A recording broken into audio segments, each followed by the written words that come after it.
momentum on making sure that this is addressed moving forward. Okay, thank you, Director Rigo. Any other comments?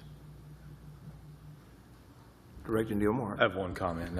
I don't know if this is for you guys, but is the water line replacement specifically due to this project, or is that was that already on our plan? I think it is being combined with this project because of this. I mean, it needs to be done, and it's necessary to be done, but it's a convenient time. Okay, that's what I needed to know. Thank you. Director Christina Casavage. Well, I will say, I don't know if you remember, we all got pictures of some water leaks that were over there. You remember that? It was a year or so ago, and there was a lot of water that was leaking in that area. That area, yeah, I think you're right. Yeah. Director Kemp. Thank you, Mayor. To the point of Director Martin, I do wonder, since this project, which I think is a great project and needs to be done, as I frequent this intersection as well, should we, and this is just a question for staff, I guess, really, should we look at replacing more than 300 feet to avoid digging up freshly paved roads down the road? And so often, I think the thing that I cringe on is a road gets repaved, and then yet here we are sawing a section out of the freshly paved road. Or are there other utilities that need to be addressed as well along the way so that we do this right and look at what's underneath? And then a follow-up of that would be, I remember, I think it was Mr. Jimmy that was talking about downtown having high pressure, and we talked about dialing pressure down. And if we were to do that, does any of that swell itself into this project scope? That's a question I have. Thank you. That's a great question. In this case, there's a approximately 120-year-old sandcast water line in here that is the same type of line that comes down Garrison and Rogers as well. So when or if, and as you recall, there was an issue with those several years ago where there were some steel plates in the road for a very long period of time.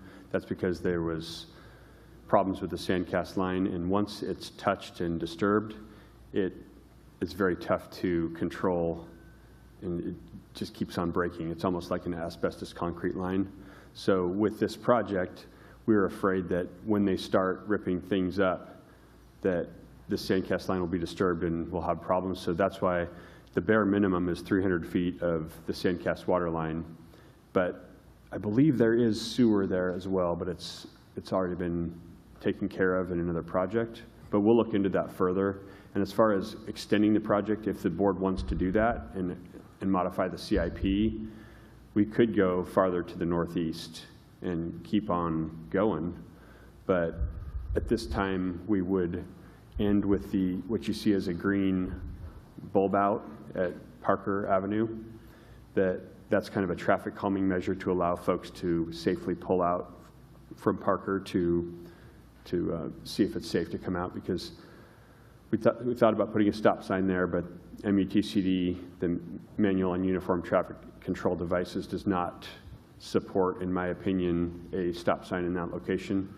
So this is a great way to do that and allow greater safety there. But it could be extended, and my long-term plan would be to improve a bulb out past Parker, past up by the courthouse, and keep beautifying this strip of roadway and really highlighting this section of the city. But it's all, anything can be done with enough money. Thank you for your keen insight on this. Thank you. Okay, thank you, Director Neal Martin. I do have one other question. A number of people have reached out to me about the confusion as they're coming on Wheeler and making the decision to turn right on 6th or keep going straight. I think the light plays a role in that confusion. And I know you kind of talked about it, but how's that being addressed with this particular project? With this project, we're actually going to change that intersection altogether. Okay. There is a dedicated lane to the right that is just for the right That'll just turn. be, okay. Mm-hmm. Is it a right turn today? Is it right turn only? It is, okay. But where the masts are and the lights are, it is confusing. Yeah. It is, it's the way the light, yeah, the light throws people off. Okay, keep going, I'm sorry. Yeah, but we are changing, coming from 6th onto Wheeler. Okay. We're changing the lane dynamics there Okay. as well. Okay. So right now, you have, coming from Wheeler, well, we've had it temporarily changed recently. So we've been trying out some ideas to see what would be most productive. Okay. But it used to be that you had a free left kind of onto Wheeler. And now it's a stop intersection regardless of which direction you're going. Okay, okay. Yeah, that's been, people have brought that up to me, said this is one of the more confusing intersections in the city. And so anything that we can do to kind of clean that up. I mean, you got folks that are going downtown, you got folks that are going to Oklahoma, and that just, there's a lot of confusion there. And I also will mention that lighting is pretty expensive. That's our biggest costs are probably associated with the traffic light and with the panels. We're replacing the panels in that intersection on the trolley line to clean those up and make those more safe too. So those are two pretty big expenses, and that's a lot of where that cost comes from. Okay. Director Settle. Thank you, Michelle, for everything you did here. When you presented this to us before, we had angled parking back in. Now we're going to parallel parking. Why was the change made? It was discussed, and Fort Smith doesn't have any back-end parking. And this is not the right place to put the first example of it. I think that the city felt that it would be more advantageous to put the first back-end parking in a very open area that was well sited. So right here, with the people coming around the corner and the building being there, we could do it, and we have the site distance, but it's just not the best place for the first time in Fort Smith. Okay, thank you very much. Director Rigo. Thank you, Mayor. Jeff, are there next steps? Can you talk us through kind of the next steps? Is there any action that you would like us to take to have this, progress made on this? Where does this stand, and what's next? Well, they will finish the design work, and then they will facilitate the construction bidding process, and so that'll be the next thing that you see. Perfect. Thank you. Thank you. Are there any more questions? Mayor, I did want to say we are having some video difficulties with the meeting tonight, so just FYI. Okay, thank you very much for that. Thank you for your time. Okay, thank you, Michelle. Should be good now, I'm hearing. Okay, thank you. With that, we will go to item number 2. Some time ago, the board requested a discussion regarding employment and job growth in the city of Fort Smith and the River Valley. Here with us to lead such a discussion this evening is Kendall Ross, Associate Vice Chancellor for Economic and Workforce Development at the University of Arkansas Fort Smith's Center for Economic Development. Also here this evening are Sasha Grist and Ashley Garris from the city's workforce development partner, the Western Arkansas Planning and Development District. Mr. Ross has a presentation for us this evening to start the discussion, so Kendall. Mr. Dingman, thank you so much for the opportunity to do this. Josh, can you pull up my presentation, and then we'll get started.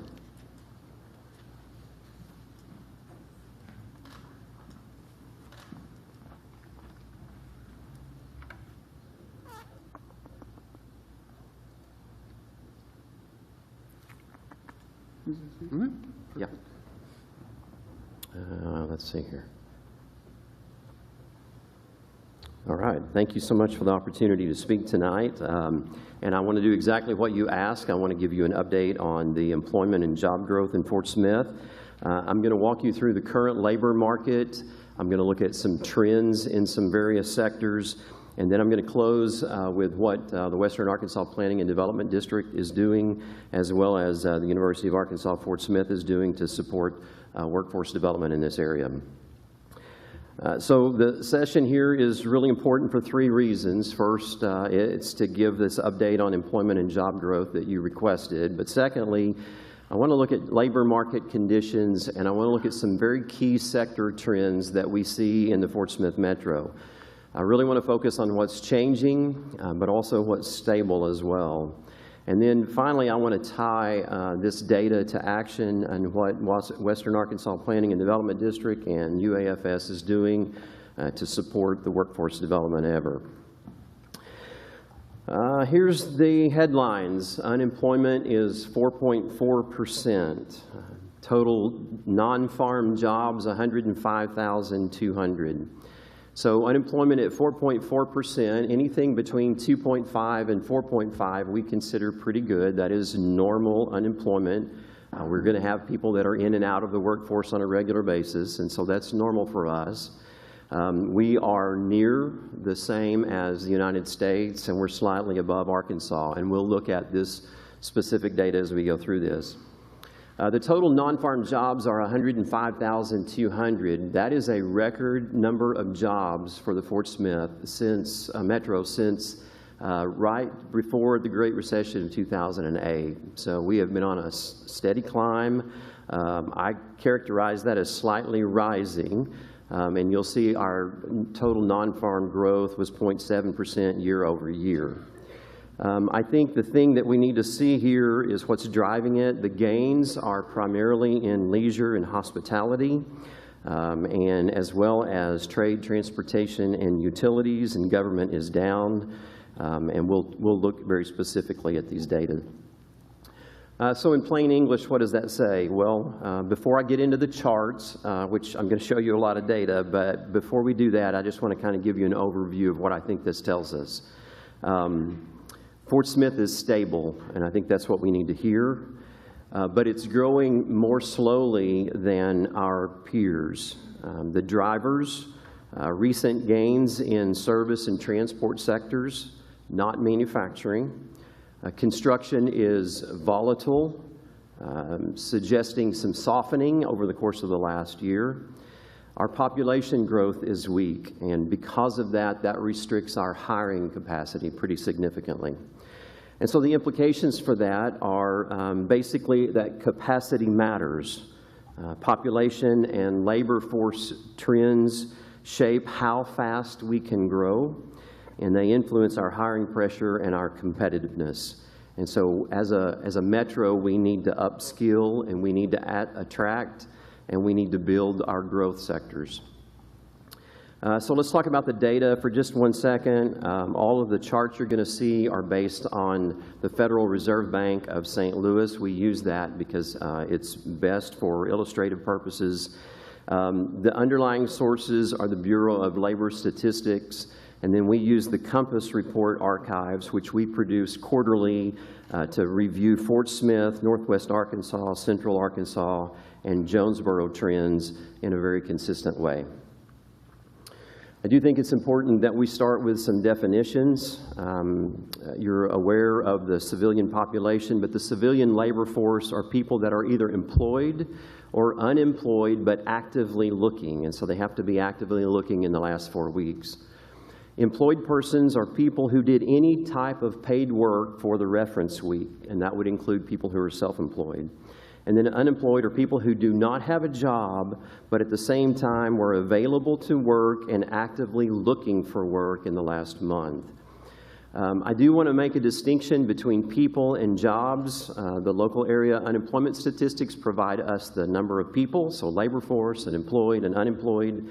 And then the current employment statistics provide us the jobs. And so sometimes those don't match perfectly, and you'll see that as we move through the data. Unemployment rate is the share of the labor force that's unemployed. Unemployment rate is basically unemployed divided by the total labor force. Labor force participation rate is the amount of people that are participating in our force. Total non-farm jobs, the number of jobs that are located in the metro that are reported by employers. This excludes farm work and generally excludes self-employed. And then finally, the sector job change year over year. What we're going to do is we're going to look at the change broken out by industry. We'll look at manufacturing and healthcare, et cetera. If it's positive, that means we've added jobs. If it's negative, that means the jobs have declined. So let's start with the base unemployment rate for the Fort Smith Metro. I'll just remind you that the Fort Smith Metro is Sebastian, Crawford counties in Arkansas, Sequoia County in Oklahoma. You can see it's pretty stable here. You'll see the pandemic spike in 2020. The key point here, I think, is stability. There's not a sign of any kind of labor market slowdown. There's not a turn down, but there's also not a lot of slack here. This is the baseline health check, if you will, before we compare Arkansas and the U.S. So this is where we are, somewhere between about 4.5%. The unemployment rate in Fort Smith versus Arkansas and U.S.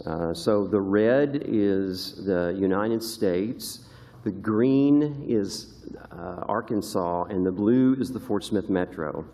You'll notice for most cases we stay below the rate of Arkansas. There are times that we peak above that, but for the most part we stay there. Most generally we stay below that of the United States. I think this is helpful because it helps us understand that local outcomes are tied to regional and national conditions, but the local sector mix really matters a lot, and we'll talk about the sector mix. This is the civilian labor force versus employed persons. So what we're looking at here in the blue, this is the amount of people that are available to work in the Fort Smith Metro.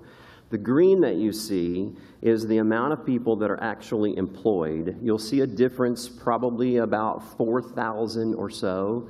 That's about a normal unemployment rate for us. There are just going to be people that are leaving jobs and transitioning jobs and things of that nature.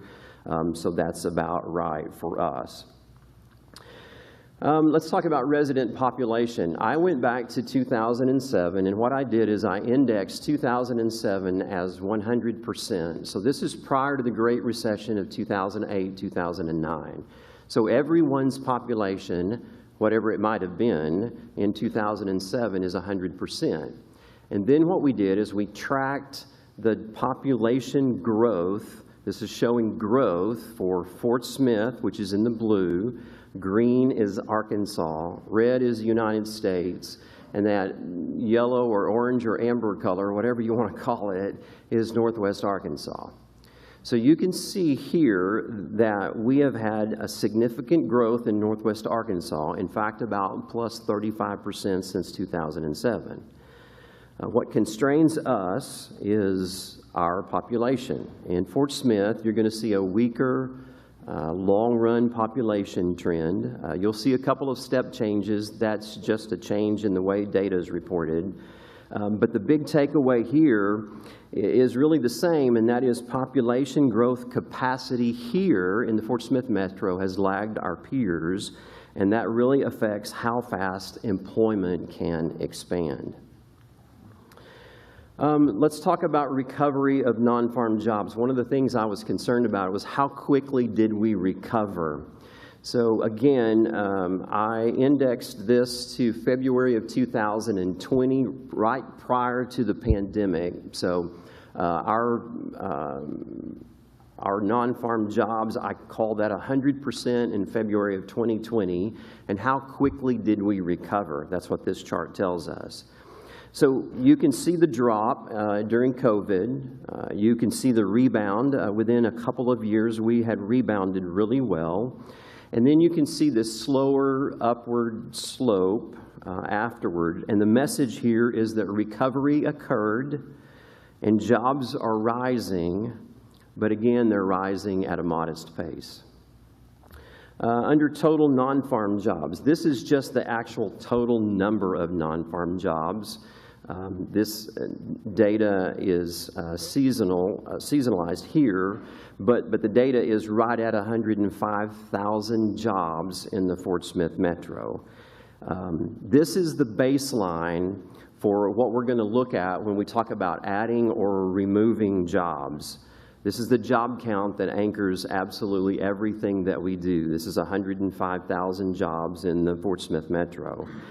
It also provides kind of scale for you for the sector slide. So when we say a sector is up or a sector is down, we're talking about a contribution to this total of non-farm jobs. So let's start with manufacturing. Manufacturing is still an anchor for Fort Smith. If you look at the far right-hand side of this slide, you'll see about 18,000 people employed in manufacturing jobs.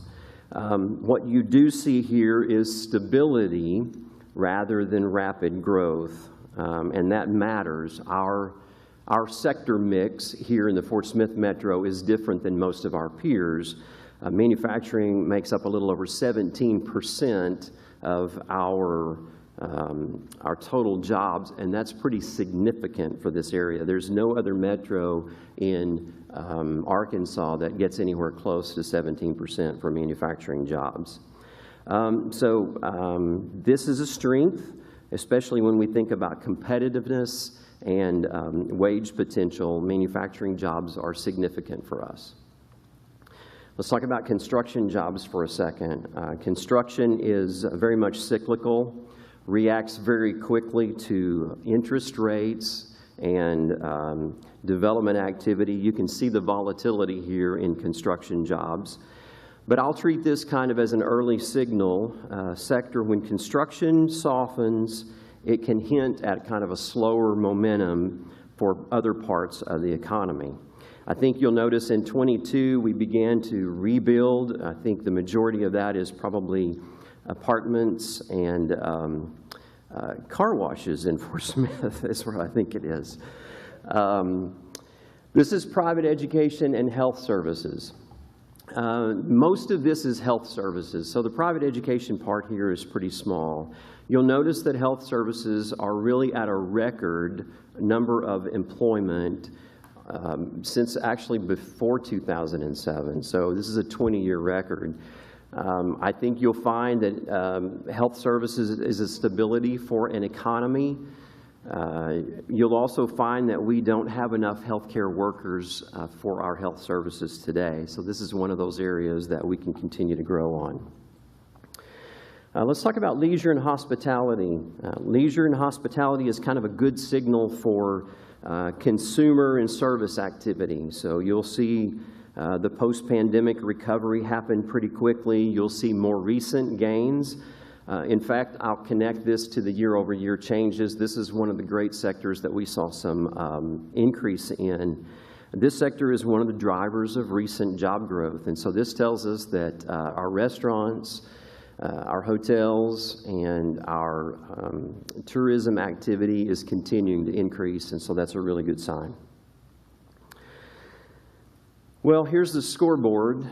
This is answers the question, where did the jobs actually change last year? This is the Fort Smith, Arkansas, Oklahoma MSA from December 24 to December of 25. You can see we lost 200 jobs in government, 100 jobs in other services, and then 100 jobs primarily in construction. Information, financial activities, and manufacturing were all flat year over year.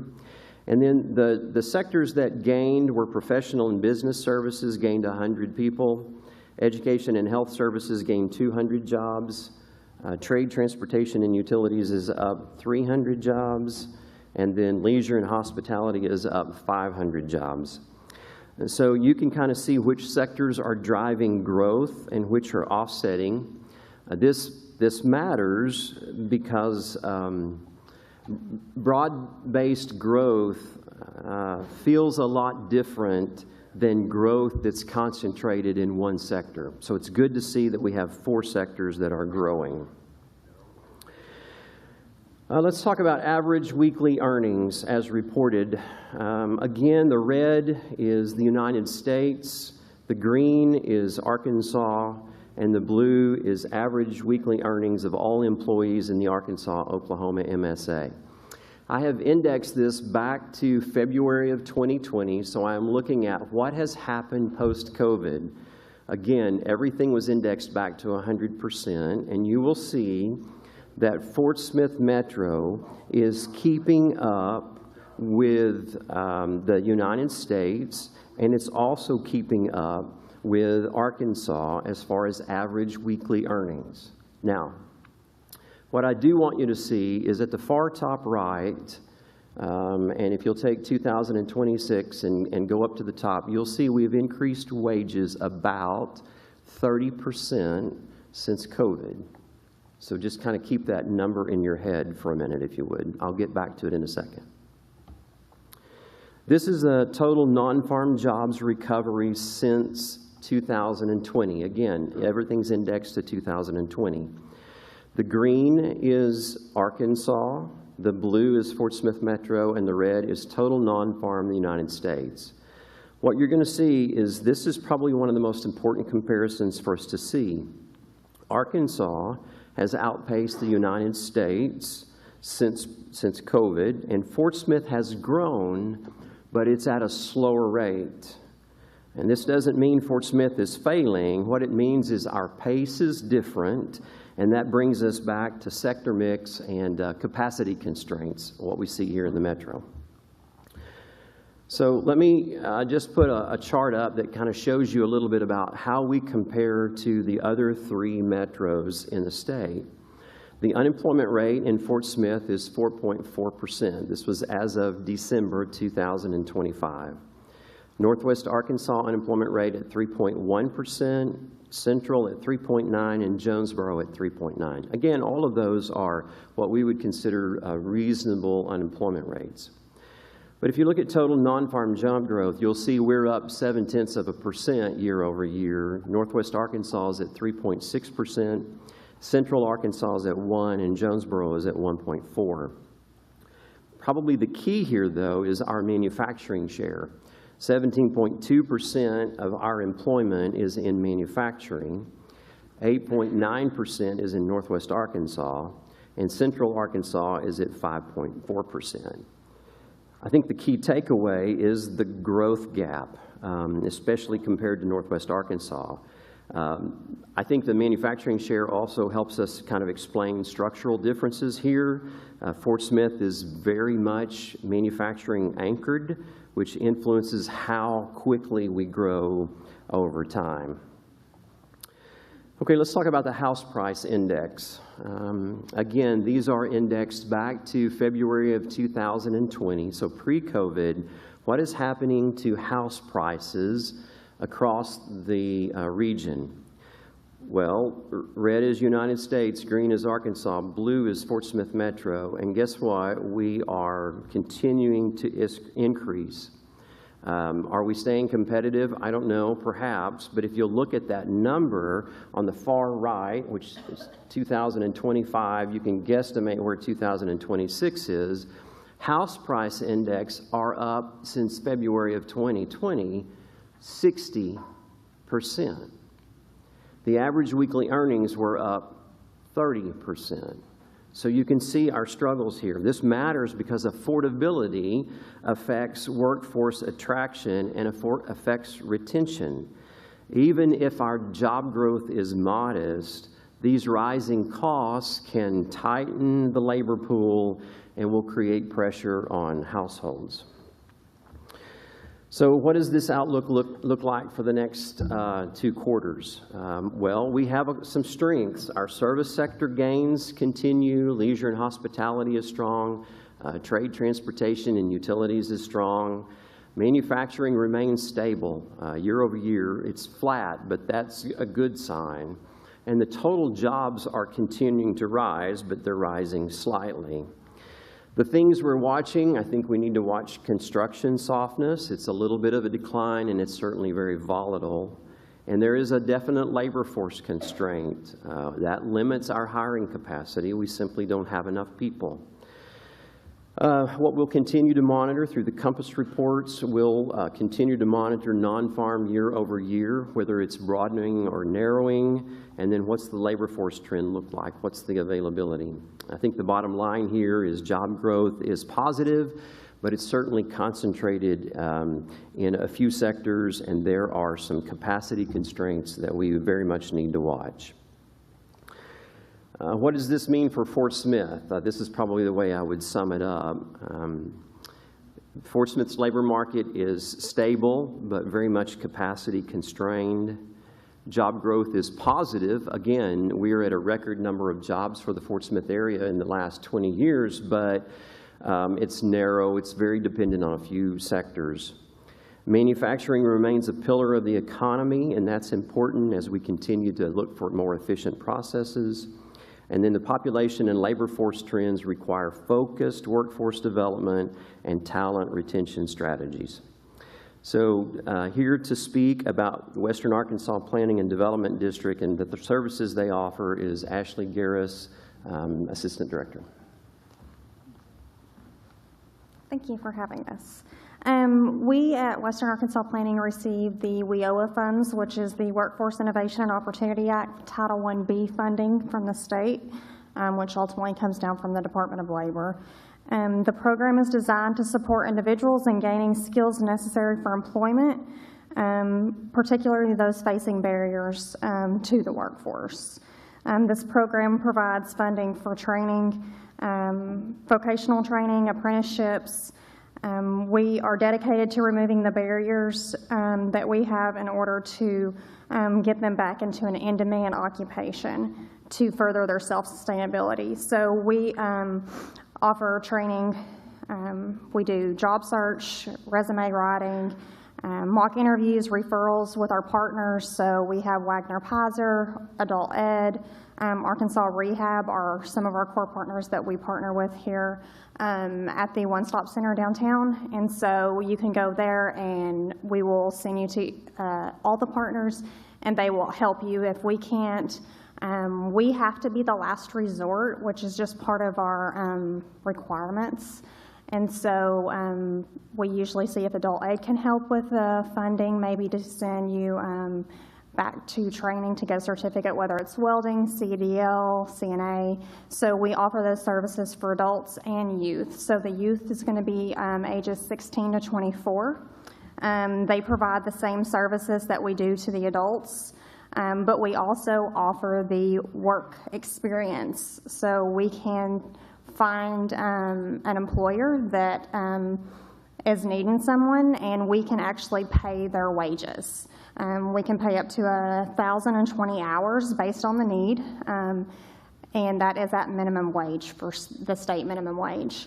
So we're just trying to get these young people back working so they can have the soft skills to get in the workforce. We hear from a lot of our employers that the youth don't have the soft skills whenever they graduate. So we are trying to help fill that gap as much as possible. We also have the dislocated worker program, which is adults that are maybe being laid off, company closures in our area, so they can come to us. If they want to learn a different trade, go back to school to do something maybe that's in a different field, we can help pay for those individuals to go back to school, to get a certificate. When the Tyson layoff happened in Van Buren, we were able to help a lot of those individuals go back to college to get a bachelor's degree, associate's degree, whatever they wanted to do, as long as it was something different and they didn't already have something. So there are eligibility requirements for all across the board, just like with any other federal program.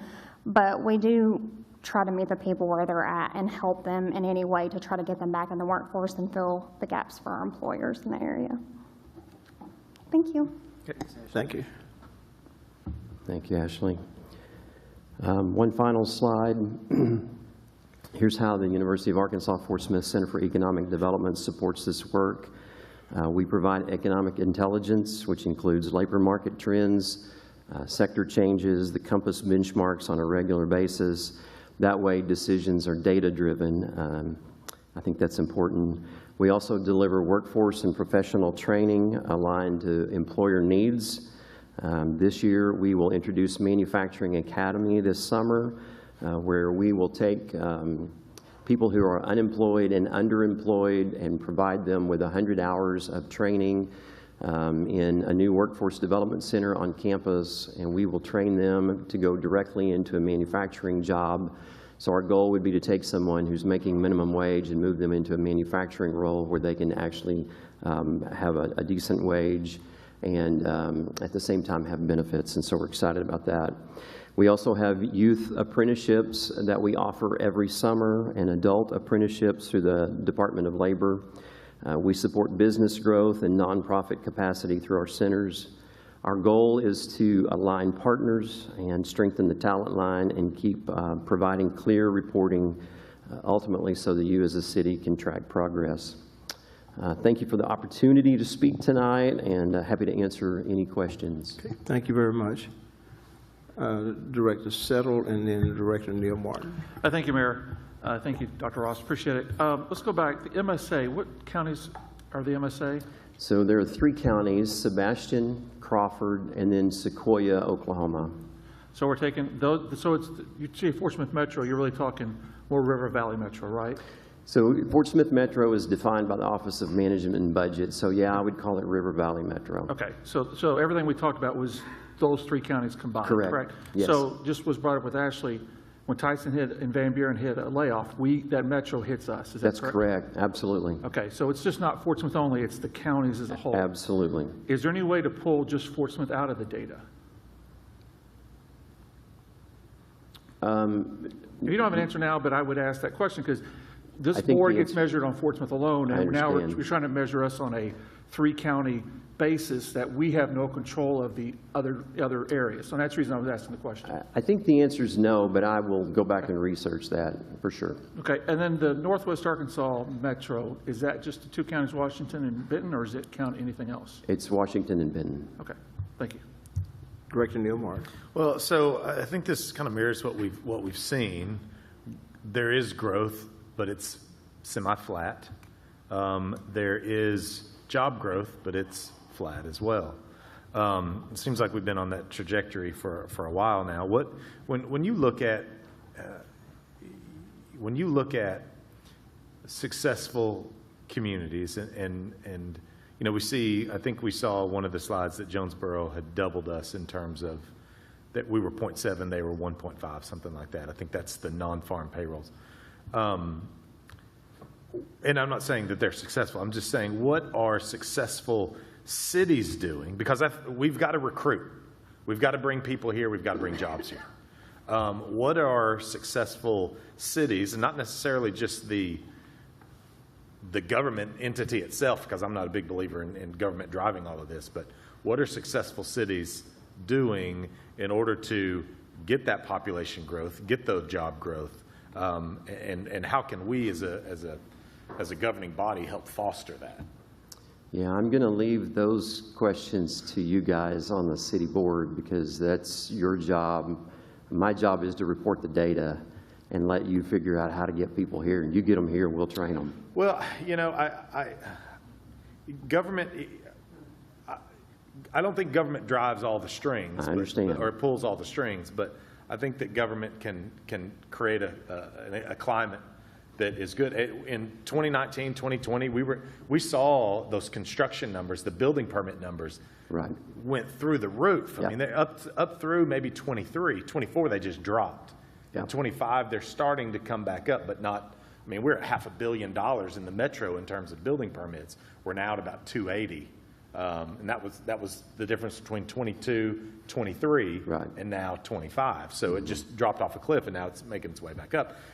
There's probably some things related to COVID and how COVID dollars were being allocated and all those things that led to that. But you know, I think for a board, this ought to be our driver.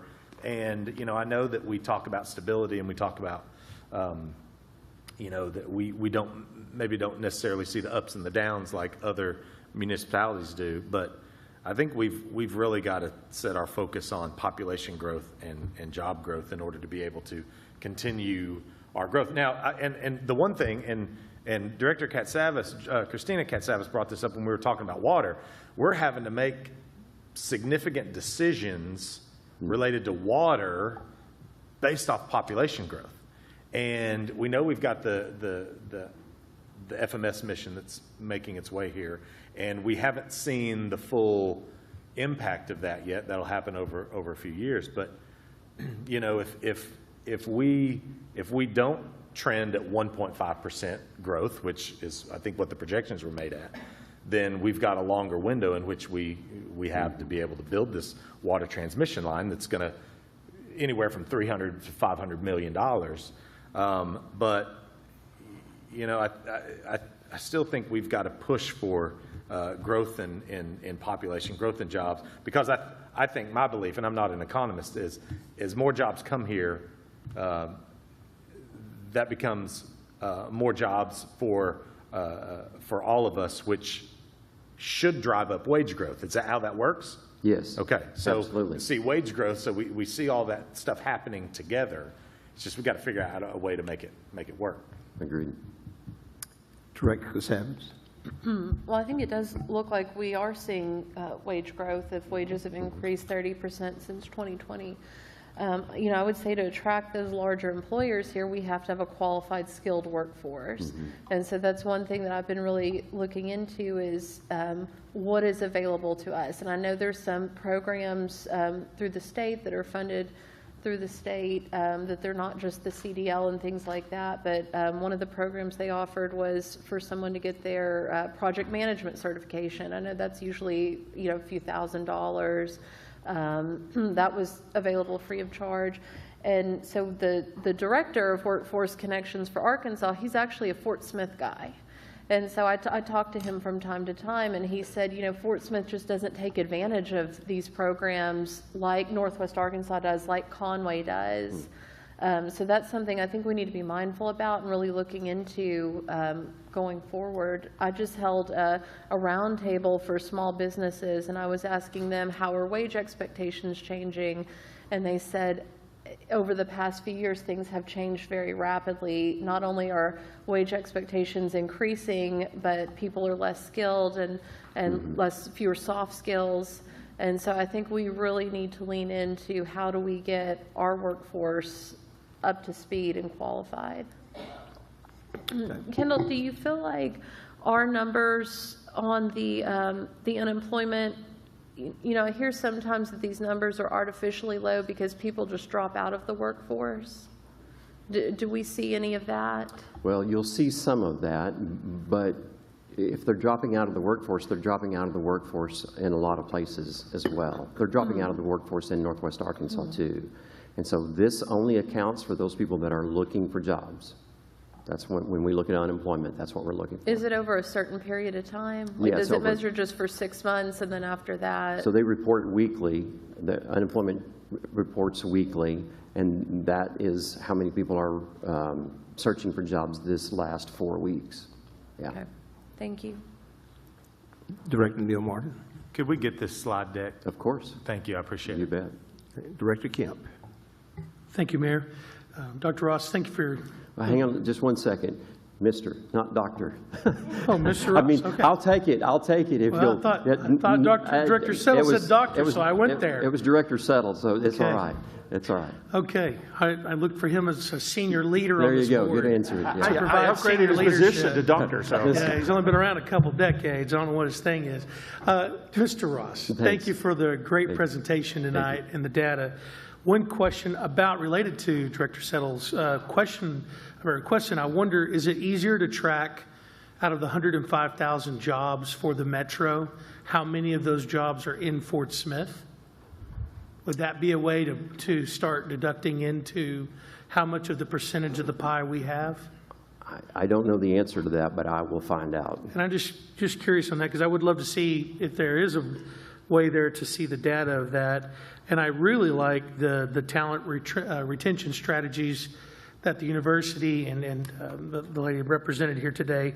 Is there any metric that, or maybe something you think we could find out from the school district about how many of those graduates from high school are going to college, how many of them are joining the workforce, and how many of them are joining our workforce versus leaving to go to one of the other metro areas or another part of the United States?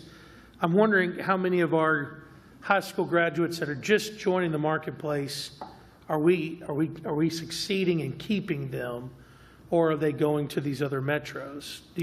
That's a very fair question. Our director of Western Arkansas Technical Center and the director of Early College Program could answer that.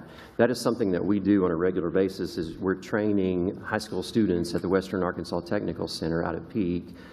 So our goal is to get those people trained, and they're either ready to go into the workforce or they're ready to go to college. And so we would have those numbers for sure. Another question I thought of is that maybe we could work on is what is the largest hiring barrier that employers are reporting? You know, is it skilled labor? Is it the housing? Is it the child care? Is it transportation? I wonder if they would even help us rank those of which ones they're hearing the most. Yeah. It's going to be all of those, but we can pull a list of exactly what that is, for sure. And then how many, and this is my last question, you may be able to answer this one because of the University of Arkansas connection. How many of our graduates from college are staying in our area? So I don't know the number exactly, but the majority of them are staying here. That's the great thing about having the University of Arkansas Fort Smith right here in our community, is we are very much connected to the local community, and the majority of our students stay here. That's our goal, is to help them get a degree and then stay here in our community and really involve and get connected here. One thing I'm hopeful of, and just I'll share my comment, I'll be done up. I'm hopeful of in the future, because you can look at your strengths and your weaknesses and things, but I think sometimes when you have a strength, play your strength. And since we have such a strong position in manufacturing, I would love to see in the future, defense manufacturing brought to Fort Smith, Arkansas. I think it belongs here, especially as we support and stand in support of the FMS project. We have, not only just that base, Ebbing Air Force Base, you have the base at Chaffee. I mean, we're a military town. We're friendly, especially as we talk about the international connections that we'll have. I would love to see growth in defense manufacturing here. I think it would bring great paying jobs. So the university just released a new advanced manufacturing engineering degree. So this is our first 4-year engineering degree here at the university. We've had mechanical and electrical, which is a 2+2 with the University of Arkansas. But we released the advanced manufacturing engineering degree at a request of our manufacturers. This is what they wanted. They told us specifically what they wanted, and this is the only one here in Arkansas. And so I think you're going to see a lot of students participate in the advanced manufacturing engineering degree to do exactly what you're talking about, bring in some high-skilled labor. And I'd love to see 1,000 affordable housing built, but I think at the same time we're going to have to solve the water. We can't, water pressure will be addressed if we increase housing, but, we've seen a lot of houses built, but a lot of the houses that I've seen built on the south side of town are pretty high in their value. Mm-hmm. And I think we're going to have to continue to answer that as well. And I feel like it's some things that I'm noticing. I really appreciate your time. Thank you so much. Thank you. Director Rigo. Thanks, Mayor. I just wanted to say, Mr. Ross, thank you. Thank you, Sasha and the folks from Wapidity for the work that both your organizations do, multifaceted across the workforce and development space, and for the information you've shared with us and share with everybody on a quarterly basis. And I think, we all sense that there's work to do and that improvements can be made and should be made, and we should always be focused on improving. But when you have these juncture points to check in, I think it's worth saying thank you and reflecting to all the people that have led to the positive things that were reported in the report. Yeah. The record number of jobs in the last 20 years, wages up 30%. When you look at in 4 sectors prior to the pandemic to now, 2,000 more jobs in manufacturing, 600 more jobs in construction, 2,500 more jobs in education and health services, and 1,000 jobs more in the leisure and hospitality industry. That's over 6,000 new jobs relative to even before the pandemic. So for everyone who has played a part in employing a person in Fort Smith, helping somebody find a job, training somebody for a job, up-training somebody for a job, thank you, thank you, thank you, because each of those 6,100 new jobs represents a new opportunity and probably a positive development in that person's life. So thank you to everyone who played a part in that. Thank you, Director Rigo. Thank you, Director Rigo. Director Settle and Director Neil Martin. I got one other question. A slide that just hit me up. You said healthcare is almost right behind manufacturing jobs. Is that correct? No, I don't think so. Let me back up real quick. It's at record numbers. But it's a record high, for sure. Record high, okay. Yes. I thought it was like 8, was it 15,000? Hold. So 17, yeah, it's real close. 17%, yeah, real close to manufacturing. So if that shows me that healthcare is going to start, if that trends up, it's going to overtake probably manufacturing in the next 15 years or something like that, because manufacturers get more technical, more automated, robots, things like that. So, okay, that's an interesting trend. I would agree with that.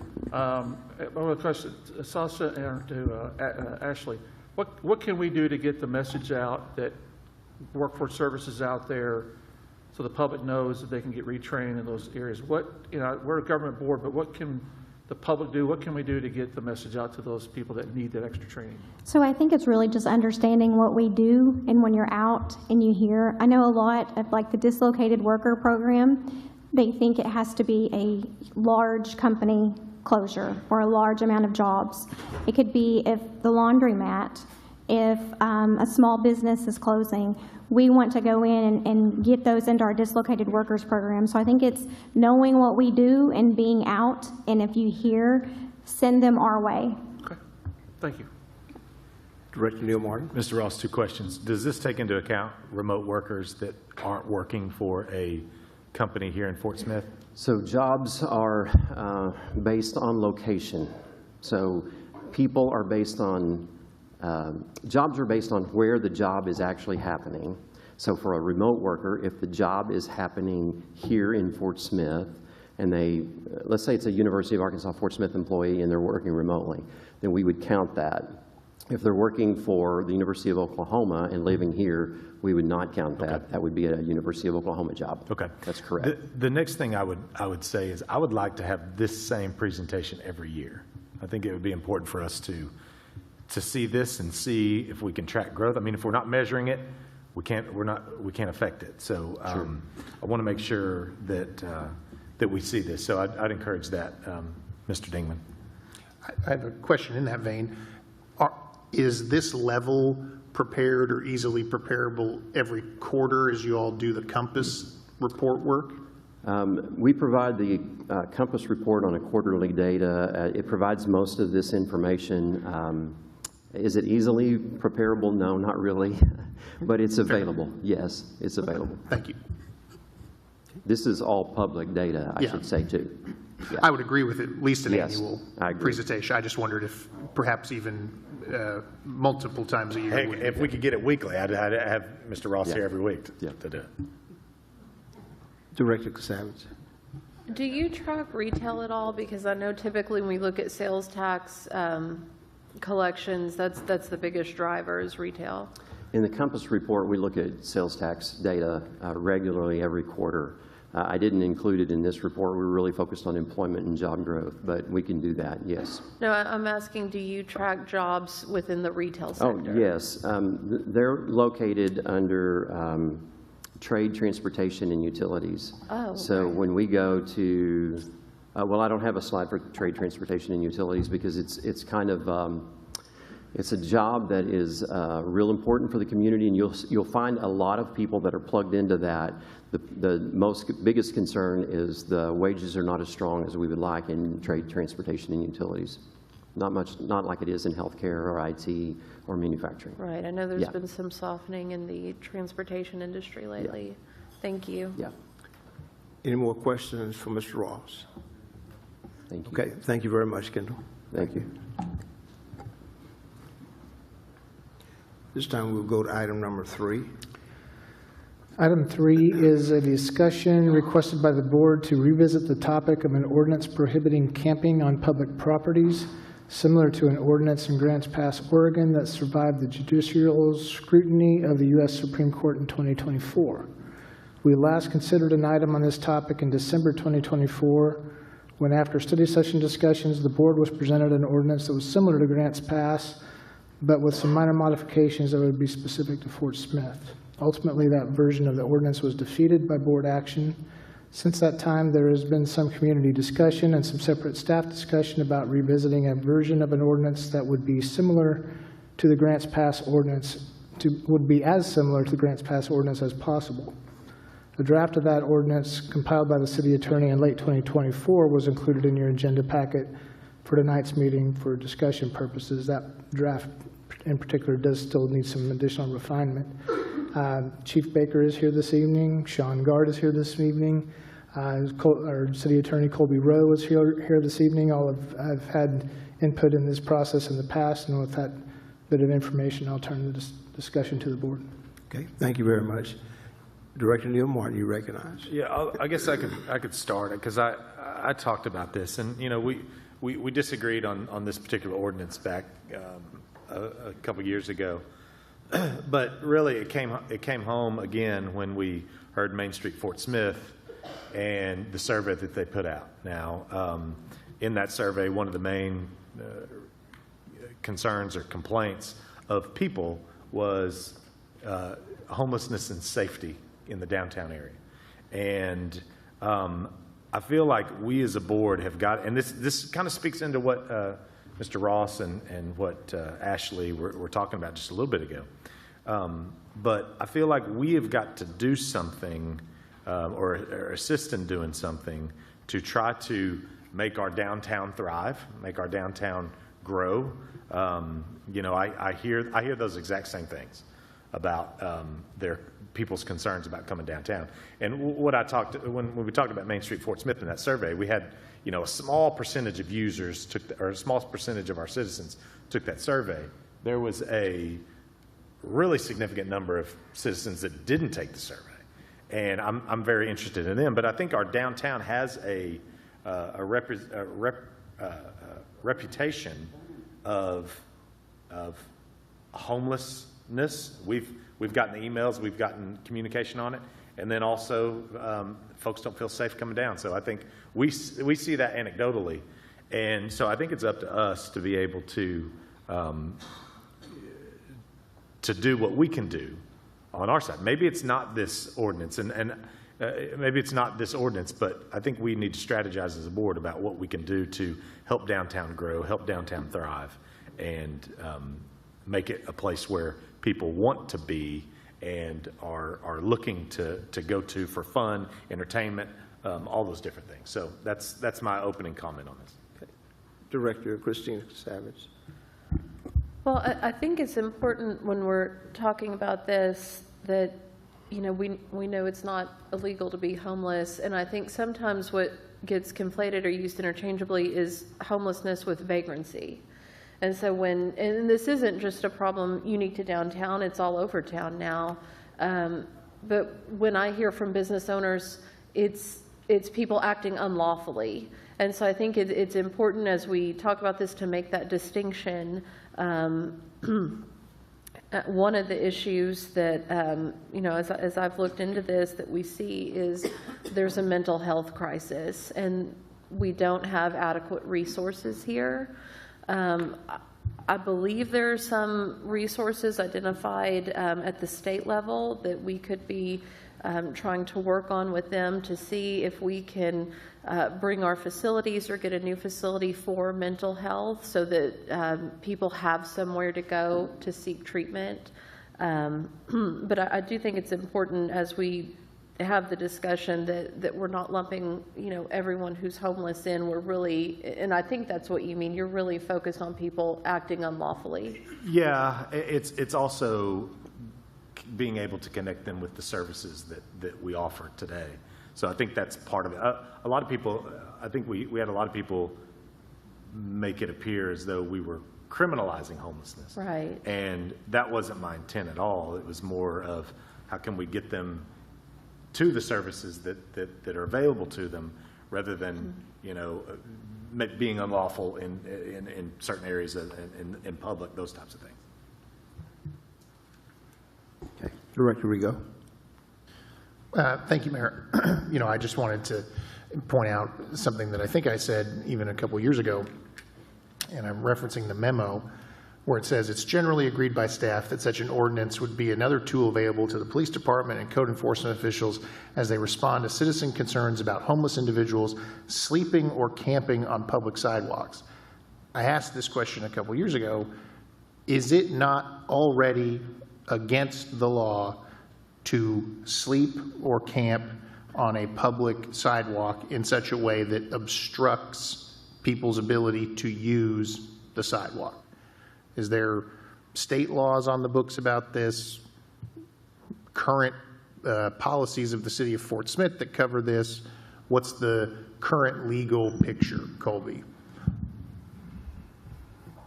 So there are, you know, when we talk about statutes and tools that's already available to address some of these issues, there's a statute that concerns disorderly conduct. And this is an Arkansas statute, not talking about City of Fort Smith laws. But it, there's prescribes activity where if an individual engages in such that they can be guilty of the offense of disorderly conduct if they obstruct vehicular or pedestrian traffic. So, your question you just posed, presumably, if the right circumstances, then that individual, if they're blocking traffic, even pedestrian traffic, obstructing pedestrian traffic on a sidewalk, then that can be, that could fall under disorderly. Another statute dealing with loitering, it identifies circumstances that create a traffic hazard or impediment, and if a person does that, creates an impediment to traffic impediment, then they could be found guilty of loitering.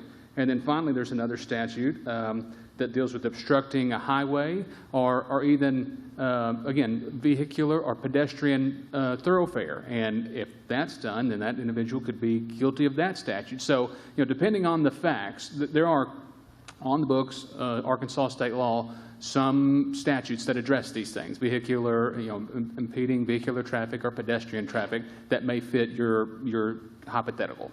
Okay. I just trend more towards the notion, and I've said this over the years about a variety of topics, that I'm not a fan of just putting additional pieces of paper in the rule book just to say we quote unquote did something when there are already things in the rule book that could theoretically, or not even theoretically, could be utilized to enforce against criminal and unlawful activity. I think very much that the cause and condition of being homeless, whether it's temporary or medium term or short term or long term, it is not in and of itself a crime. I don't support things that dehumanize people, language and conversations and approaches around it. And I think that it's very, very, this is a fascinating topic because it's so relativistic. If one person has a interaction or an experience downtown that they don't like, does that carry more weight than 5 people chiming in saying, well, I have a great time downtown and I've never had an issue downtown and I've never felt unsafe downtown?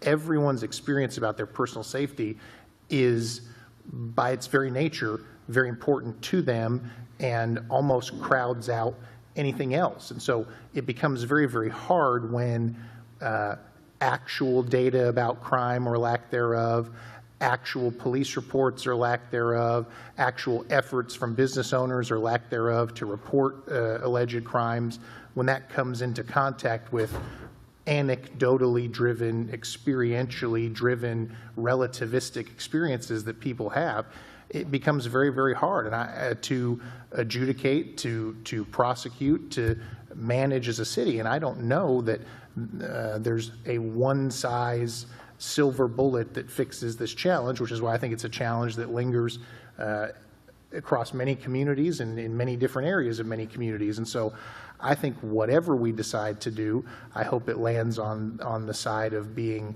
humane and recognizing that these people are human beings created in God's image, and that there are that is a very, very important consideration. And by saying that, I don't mean to imply that anybody else thinks otherwise, but that's what I try to keep in the forefront of my mind when I think and consider policy responses from the government to this issue.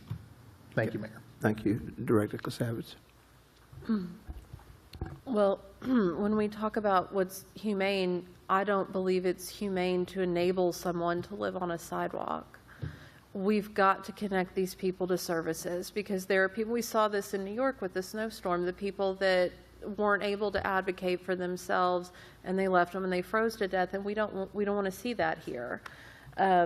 I think if we already have these laws on the books and we're not utilizing them, and Chief, this will be a question for you, is it because we don't have services that are adequate for the issues that we're facing?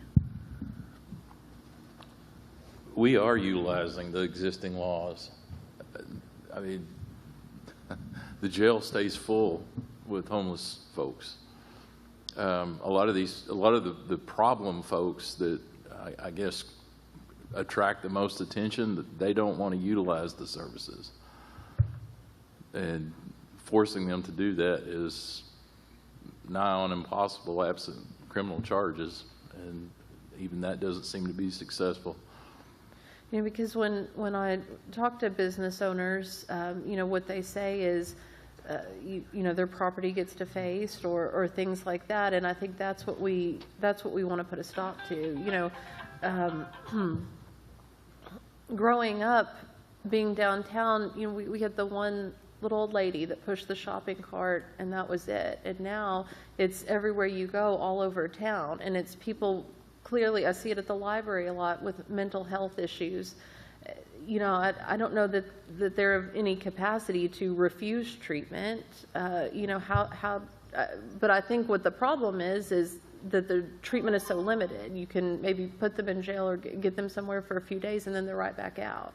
So I think what we need to look at are longer term solutions. Would anybody else agree with that? I mean, I would agree with that. Excuse me, I think. No, I'm done. Okay, I think Director Kemp was next in the queue, and then we'll come to you. Thank you, Mayor. Yes, I would concur with Director Christina Casave's comments. I think until you get like a state legislature or the federal government giving us some funding or recruitment of an expansion of long-term mental health housing, you know, coming back to congregate care for those that are beyond their mental capacity of making choices for themselves, you're not going to probably solve this problem. My question, I guess, just to even come back to it, I guess, Chief Baker, more pointedly, what would this ordinance do that we can't do now?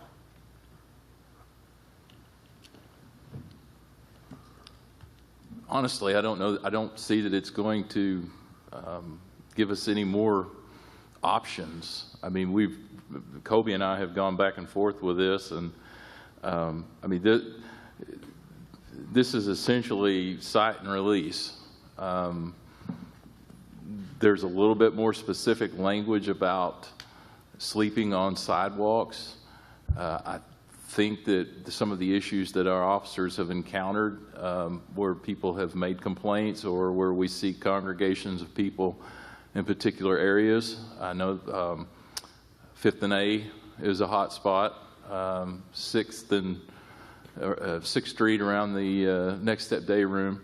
And so often the folks that are loitering, sleeping on the sidewalk, they're doing it in a way that doesn't obstruct the sidewalk. I think this ordinance might go a little bit beyond that, in that if a person is just simply sleeping on the sidewalk, then they would be in violation of the ordinance. But the enforcement mechanism is not going to alleviate the problem. And the officer will issue a citation, and I guess theoretically, if the person then didn't vacate the area, we could potentially be looking at another law being broken in criminal trespass, but even that's going to get dicey on public sidewalks. So, I mean, to answer your question succinctly, I don't think that it's going to add that much to what we already have. But I don't want that to be construed as I'm opposed to the ordinance. No, I appreciate your comments and you're sympathetic to it. Is there ample marketing of the no loitering signs? I know that I've seen a lot more of those go up. Has that sort of, has that plateaued? I mean, are people still requesting no loitering signs, or have we circulated pretty much the masses of that? I believe we still get requests occasionally for it. It's probably tapered off a bit from the beginning, but we do enforce them. Yeah. I will say to that point, it ebbs and flows. I mean, I think here recently we've had an uptick in people requesting them, and then it'll level off for a while, and then new folks will find out about the program and come in and get those signs.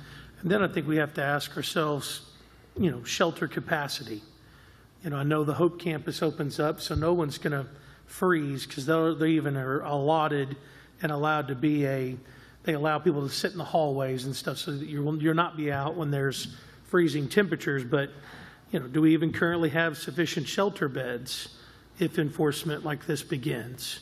And I would, if we're going to dialogue further into it and it becomes an item to a regular meeting, I would like to see, how do we make this progressive for progress for the individual to services versus punitive actions?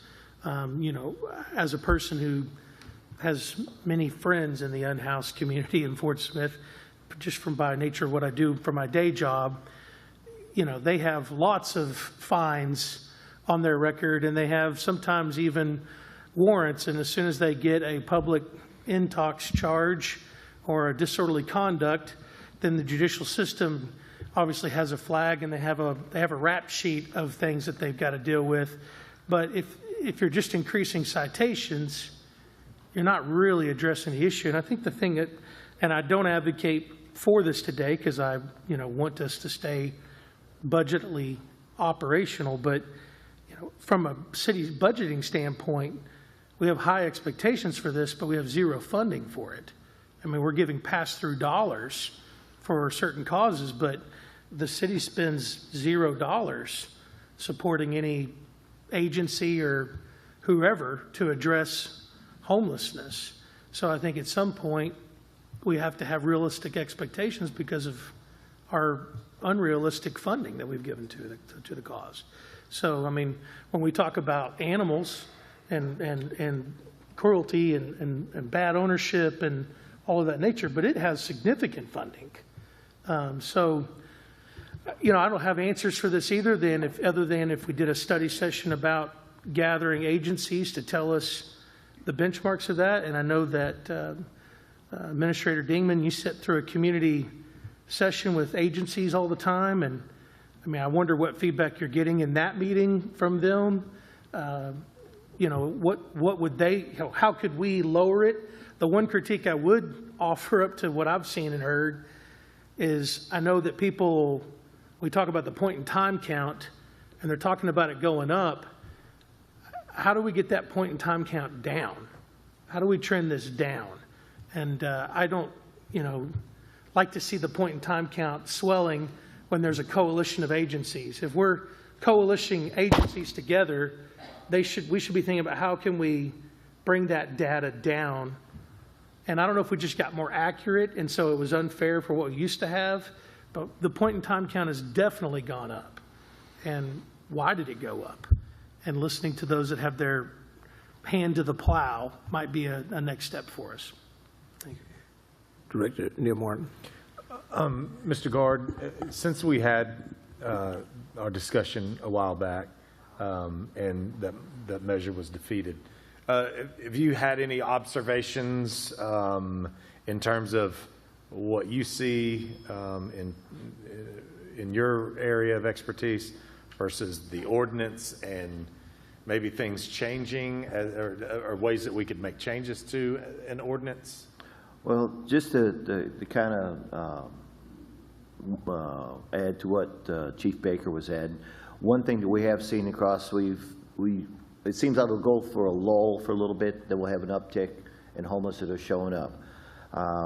We are dealing with encampments across the entire city right now. Some of them are very creative. They're actually going underground now. But I do want to add that the ordinance that was proposed and checked in section 16-4 under our nuisance abatement ordinances, we do have a provision in there that prohibits camping items and camping gear being utilized and stored outside unless you're in an approved campground. So with the help of the Fort Smith Police Department, we work closely together with them right now. When the encampment's identified, we're contacting the property owner, we're letting them know what's going on their property, and they're getting cleaned up and they're removing the coverage. We have seen quite a few sleeping on the sidewalk and beginning to camp on the sidewalks. But once we're notified it immediately by the PD or we notify them, we work in conjunction with them. We'll go out there, we'll make contact, we'll show them, look, you can't have these items stored out underneath this ordinance right here. And usually within 24 to 48 hours, that stuff is removed. So we're actively working on it. And with what's being proposed within this ordinance, we have stuff on the books, even within code enforcement, to be able to address these items that are being stored outside. So with the help of what the police department's doing and what we're doing in neighborhood services, I mean, I'm just going to put it bluntly, it's a constant battle, but we're staying on top of it. And once we're made aware of a situation, we address it immediately and it gets taken care of. Okay. Well, you know, this seems to be a problem that we've dealt with for a while, or maybe haven't dealt with for a while, or we're dealing with. You know, I do remember Chief Baker saying that downtown area is the most heavily policed area in the city. Mm-hmm. I think that's true. You know, but I still continue to hear.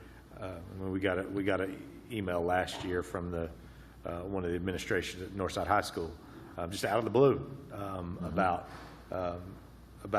the issue and the problem. I've had a number of people say, you know, that you cross over the bridge and you see Casey's, and it's just a haven for loitering and those types of things, and it's just not a good look for the city. And you know, we've had a number of instances, just whether it is via social media or whatever, that I think make people nervous and don't want to come to the downtown area. And I feel fine downtown. I feel fine, but it doesn't mean my wife feels fine. It doesn't mean my kids feel fine.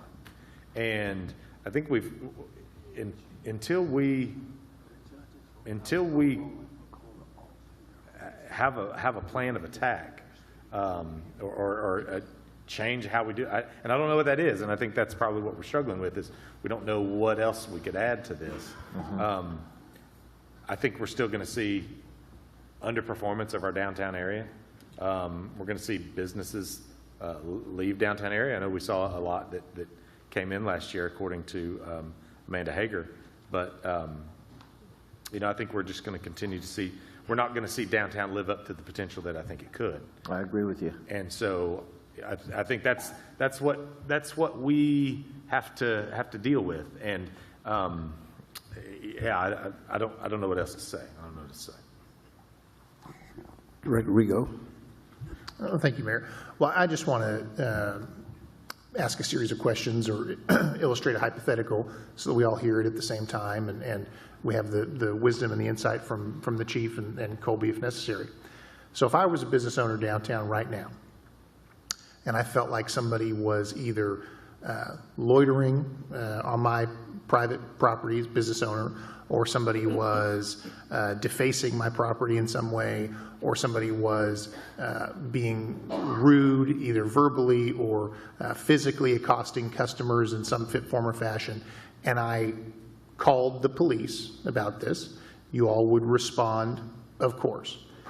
There would be, walk us through what would happen, because I think it goes into your point that you made earlier about then you start a legal process with an individual who does not necessarily engage regularly or how they should with the legal process.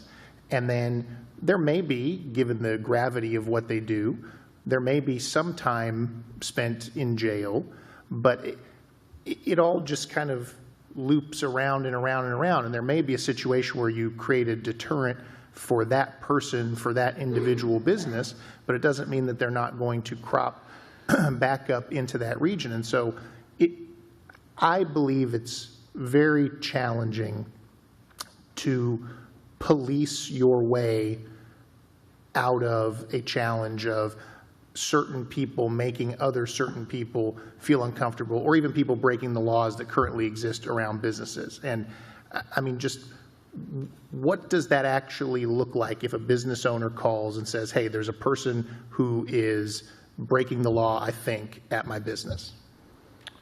So we address behavior and illegal behavior That's specifically. Right. And so when a business owner or anybody downtown calls and makes a complaint of illegal behavior, maybe it isn't even illegal behavior, we're still going to respond and make that determination. But an officer will show up. we try to interact with folks in a way to solve the problem in the best way. If that's directing them to other services, our officers are trained to do that. If they're having a mental health issue or a crisis, we have officers that are trained to deal with that. But if all else fails, then if there's been a violation of the law, then they will generally be arrested, taken to the county jail. I don't know if it's currently the situation, but one of the challenges that we've faced for a long time and continue to face is overcrowding at the jail. And so we've already incurred a great amount of time taking the officer off the street, money to take this individual to jail. And because of crowding issues at the jail, they're typically given a court date and a signature bond and released, often right back out on the street before the officer even gets their paperwork done. At some point, they have a court date set. It'd be a roll of the dice of whether they show up to court or not. Generally, they don't, and so then a warrant's issued for their arrest, and when we run across them again, they get picked up again. And as you adequately described, it's often a vicious cycle. May I interject for a moment? Sure. If a person has failed to show for a court date, the warrant has been issued for that person's arrest, you come across them again, they are arrested, does the fact that they did not show for a court date or court dates, does that usually put them higher onto the priority list, if you will, to actually be incarcerated, or do the same overcrowding challenges remain? Yeah, there's typically multiple FTAs before they actually are given any jail time. And, you know, even, and I don't fault the judicial system, prosecutor, judges. I mean, it's often jail is the only way to affect any kind of change, but that comes at a cost as well. I mean, the daily jail rate has continued to go up. I think we're over $80 an inmate per day in jail fees now. So, I mean, that impacts bottom lines. It impacts budgets. And something else that you mentioned, which I think is exacerbating our problem, is we want to affect change in behavior by whatever actions that we're taking. And so if we arrest John Smith for any charge, and then John Smith leaves Fort Smith, or you know, his behavior changes and we don't deal with him anymore, we have a constant, steady supply of new homeless people in Fort Smith. And so that behavioral change that we're trying to affect, it doesn't ever really get spread out to the entire homeless population, because that population is continually changing. So, I mean, you know, we can be heavy-handed with folks, and then we got a whole new batch of folks that we basically got to train again. So I think that's contributing to a lot of these issues. But I mean, we always try to take the action that's going to produce the behavior change, the least invasive action to produce the desired change that we want to see. Now, I will say this, in the last several months, we have taken a zero tolerance approach to observed or reported violations downtown. I have gotten feedback that the landscape seems to have changed in the downtown, but I've also gotten feedback from Sean and others that, as expected, we start seeing problems in other areas of the city. And so we're just simply transferring the nuisance from one area of town to another with these tactics. And we've been doing it for years now. Thank you, Chief. Any Director Neil Martin? Well, I mean, go back to what you said, Chief. New homeless new arrivals every week. Oh, I didn't say a time, but I would imagine that's probably pretty close to accurate. And I know we've talked about it, and I think Sean has talked about it before. But how are they getting here? Well, I mean, are they just falling into homelessness as the economic conditions are occurring? Are they just fall into homelessness? No, sir. I mean, I'm sure we have those in Fort Smith that are true Fort Smith citizens that are homeless, but most of the folks that our officers are interacting with are from other places. I mean, we have, and I hate to keep going back to this. I'm not advocating for shutting the services down, but I mean, as long as we have services for homeless people, we're going to have homeless folks in Fort Smith. It's just it's the fact of the matter. And as I've said many times, if Fort Smith is going to be a place to serve the homeless, then we have to have clear guidelines about where that's okay. And I mean, it's pretty clear that downtown is not the place, at least to the downtown folks. So. Thank you, Chief. That was that's helpful. I mean, this is something that we have heard as well, and I don't know how we stop that pipeline coming to us, because it appears that there's a pipeline, whether that's through buses, other municipalities, whatever. We've got to shut it off, and I don't know how we do that. I've advocated for sending a bill when we identify. Yeah. When we identify somebody bringing someone to Fort Smith, send them a bill. I mean, I don't think there's any way we could hold their feet to the fire, but again, as long as we have the services in Fort Smith, their response is going to be, or just bringing them to where the services are. Yeah, so do they I hear they come via bus? I've heard that rumored. I mean, I think the most recent confirmed, which I say confirmed, it was based on interviews with some of our homeless folks and interactions with our officers, was a facility in Alma, bringing them here because they had been kicked out of whatever facility they were in Alma. We've had instances of law enforcement in Oklahoma bringing folks over here and dropping them out at Garrison Point or at the homeless shelter. That's dirty. That's dirty. That is dirty. It solves their problem, makes ours work. Sure does. Sure does. Director Kemp. Thank you, Mayor. I do think that the other side of that, continuing with that conversation, has to be noted, though. I mean, am I going to be homeless in Arcoma, where I have little traffic to ask someone for help? You know, there's no store to stand outside of.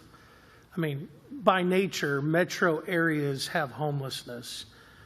Downtown businesses and metro areas still thrive and still have homeless people around. I think that we do need to kind of make sure that we balance that conversation. I mean, I am frustrated when I hear about law enforcement of other towns bringing people to us. I mean, to be funny for just a second, I mean, you could just have a charter bus and bus them to Hot Springs where they have a city-funded homeless shelter. I mean, but I think the reality is metro areas are going to have a measure of homelessness.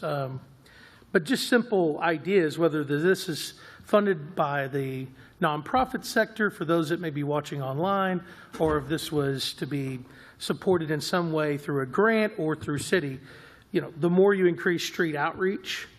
You know, most agencies in town, I think, do not do this, but street outreach is someone that's going around and talking about, hey, you know, before a cop comes, this is what you need to know. You can't be here doing this.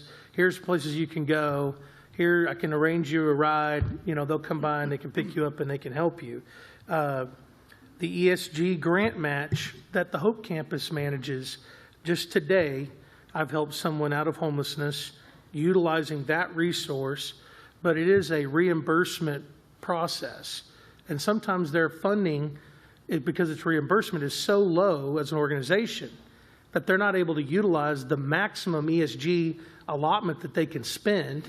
So what you have is they can spend up to this amount of money, but they don't have this amount of money to initiate for helping someone housed and then get reimbursement for. So they need an ability to do that. one thing that I hope would be pioneered in the future is a community work-based mentor therapy group that allows people who have been down and out of their situations to have someone that will help them for a few days of the week find work, and then a few days go around and just pick up trash in the community. One of the areas that I saw in an urban area that was doing well in this was putting people and giving them a sense of dignity again to get back and getting back to work. And then, we moved the Hope Pavilion from the park down here that was sort of out of pocket and was drawing people to that for public feeding. We moved that over to Hope Campus. Perhaps there's a way that we can start utilizing that greater by saying, hey, this is a zone you're allowed to be for loitering and for your services. You can't be here, which brings me, I guess, a question would be, from a planning perspective, can we do better by zoning where loitering activities can happen within the city? Is there any need to increase that? I mean, I would say that zoning is a land use regulation, not a Okay. people behavior regulation. Yeah. Those are funding opportunities that are there. I know that they've talked about one year they had $300,000 that they could have put in our landlords' pockets, but they did not have the funding to do it.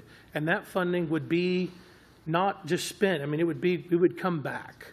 So it's a reimbursement, right? So if you spend that out to its max, and then they turn in reimbursement, that could come right back to that fund and just continually be there.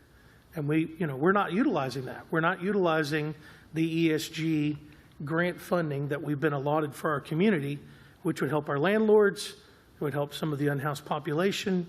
As I know the guy that I'm helping, he'll have his deposit and 2 months' rent. I mean, that's a leg up. Then he already has a job he just got. I mean, it's going to take that sort of zero-down approach, but obviously we have some influx of people coming as well. Director Rigo. Well, all I'll say pretty quickly is, and I think we have to give ourselves a little bit of credit here for the community that we all contribute to and have painstakingly built over the years. We have at the church I attend, at First Presbyterian, we have a dinner the first Sunday of every month that really attracts a lot of homeless folks or folks who are really down on hard times. And you spend time sitting and talking to the folks at the table, and you hear from a lot of people who they were attracted here from other communities for opportunities to try and work and to try to improve themselves. And so wherever community they were at, Tulsa or Oklahoma City or Springdale or wherever, Springfield, Missouri, they did a little panhandling, they worked what they could, all this to get themselves a one-way ticket here. And then as we all know, it's been mentioned many times tonight, and I think it's important, a lot of folks have mental health challenges, both housed and unhoused. And you come here, you saved your money, you think you're going to come and get a manufacturing job because you hear this is the biggest manufacturing job hub in Arkansas. That sounds like something you can do. I don't need a degree for that. I can use my hands. And then just like we all know, it's hard sometimes to get hired. There's more interviews than you think. You walk in and the people all next to you have, neckties on, or they ask you a question and it doesn't make any sense to you. And then you've spent your last money, you've come here, you thought you were going to start working with your hands, and then you did not pass that interview. Your likelihood to do other interviews is probably diminished because of I imagine, the shame or the guilt or the humiliation that you feel. And so then you are homeless at Fort Smith, Arkansas, which was not your intention. And so I, for one, am glad that we have people like Ms. Sharon and others at the Hope campus who work on the front lines every day trying to help people. And I'm glad that there are things like the Hope campus where when people encounter our fellow human beings that are in a tough situation, there's at least a place they can point to where they know they can go. I came out of church a month ago, And there was a gentleman on the sidewalk. He was in real bad shape. He said, I need some help. I don't know where to go. And I said, well, do you know about the Hope campus? And he said, well, no, I haven't heard of that. I don't know where that is exactly. And I said, well, hop in, I'll take you there. And I walked him in and got him in with the people at the front desk. And, well, I don't know ultimately what happened to him, but I know I didn't have to just turn away from him on the sidewalk and go, hey, sorry, buddy. So I'm glad that there are providers who work to try and help people. Director Kasavage. Jeff, do we still have our home reunification program for people like that? That is worked through the nonprofit agencies. When they have funding available for that, then they do rehome folks, but they do it specifically when they have someone on the other end to send them to. Right. So if they came here for a job and then it didn't work out, they have a home they can go back to, and we would assist with that. Yes, if there is funding available, and like I said, they depend on private funding usually for those types of donations. Chief, how big of a factor do illegal drugs play with this? I think it's a large problem in the homeless population. I mean, we often find paraphernalia left behind and evidence of illegal drug use among the homeless. I mean, I would say it's prevalent. So if we really poured resources into drug task force, getting drugs off the street, do you think that would be beneficial? Certainly that would be beneficial. I don't know that it would have much impact on the homeless situation. I mean, anytime we can get more illicit drugs off the street, better off we are. But I mean, again, I think the root cause, and you talked about it initially, was untreated mental health. Mm-hmm. I mean, which came first, the chicken or the egg, the drug addiction, the substance abuse, or the mental illness? I would never venture a guess at that, but they are definitely linked together, and it's definitely a prevalent problem with our homeless population. Many of these folks have underlying mental health issues that are not treated or not treated properly, or they're self-medicating with drugs and alcohol, which exacerbates the problem. Mm-hmm. I've been reading that there's been a lot of drug busts lately. It seems like y'all are really focusing on that. That's good. Where are we at with fentanyl deaths this year? Fentanyl deaths are down, thankfully, thank God. I think we started to see a little bit of a rise at the end of 2024, and then it started coming down again. Unfortunately, meth is making a comeback. I mean, it really never went away, but I mean, we saw, an increase in opioid use and abuse in Fort Smith. We had some deaths. We had a lot of overdoses as a result of particularly fentanyl, illicit fentanyl. The fact that we had Narcan readily available on the streets, we prevented, I think, a lot of deaths from that. But unfortunately, meth is now king again in Fort Smith, and I think it's true pretty much all southern states. So the deaths are down, to answer your question. Okay, thank you. Okay. Any other questions? Okay. If not, let's take a 10-minute recess and return at 7:55.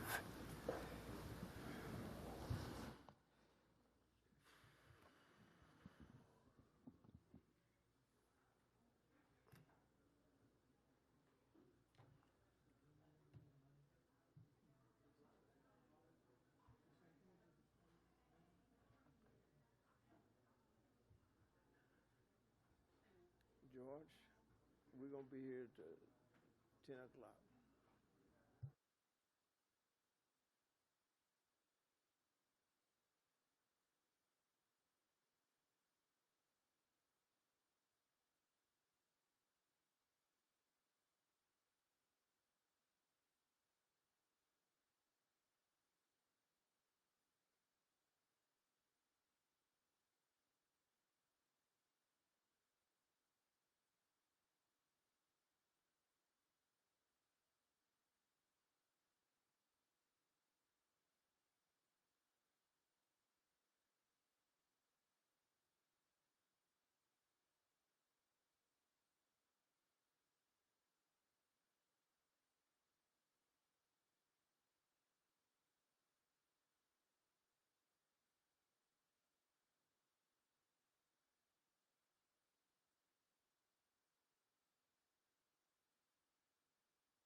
let's reconvene, and we're going to go to item number 4.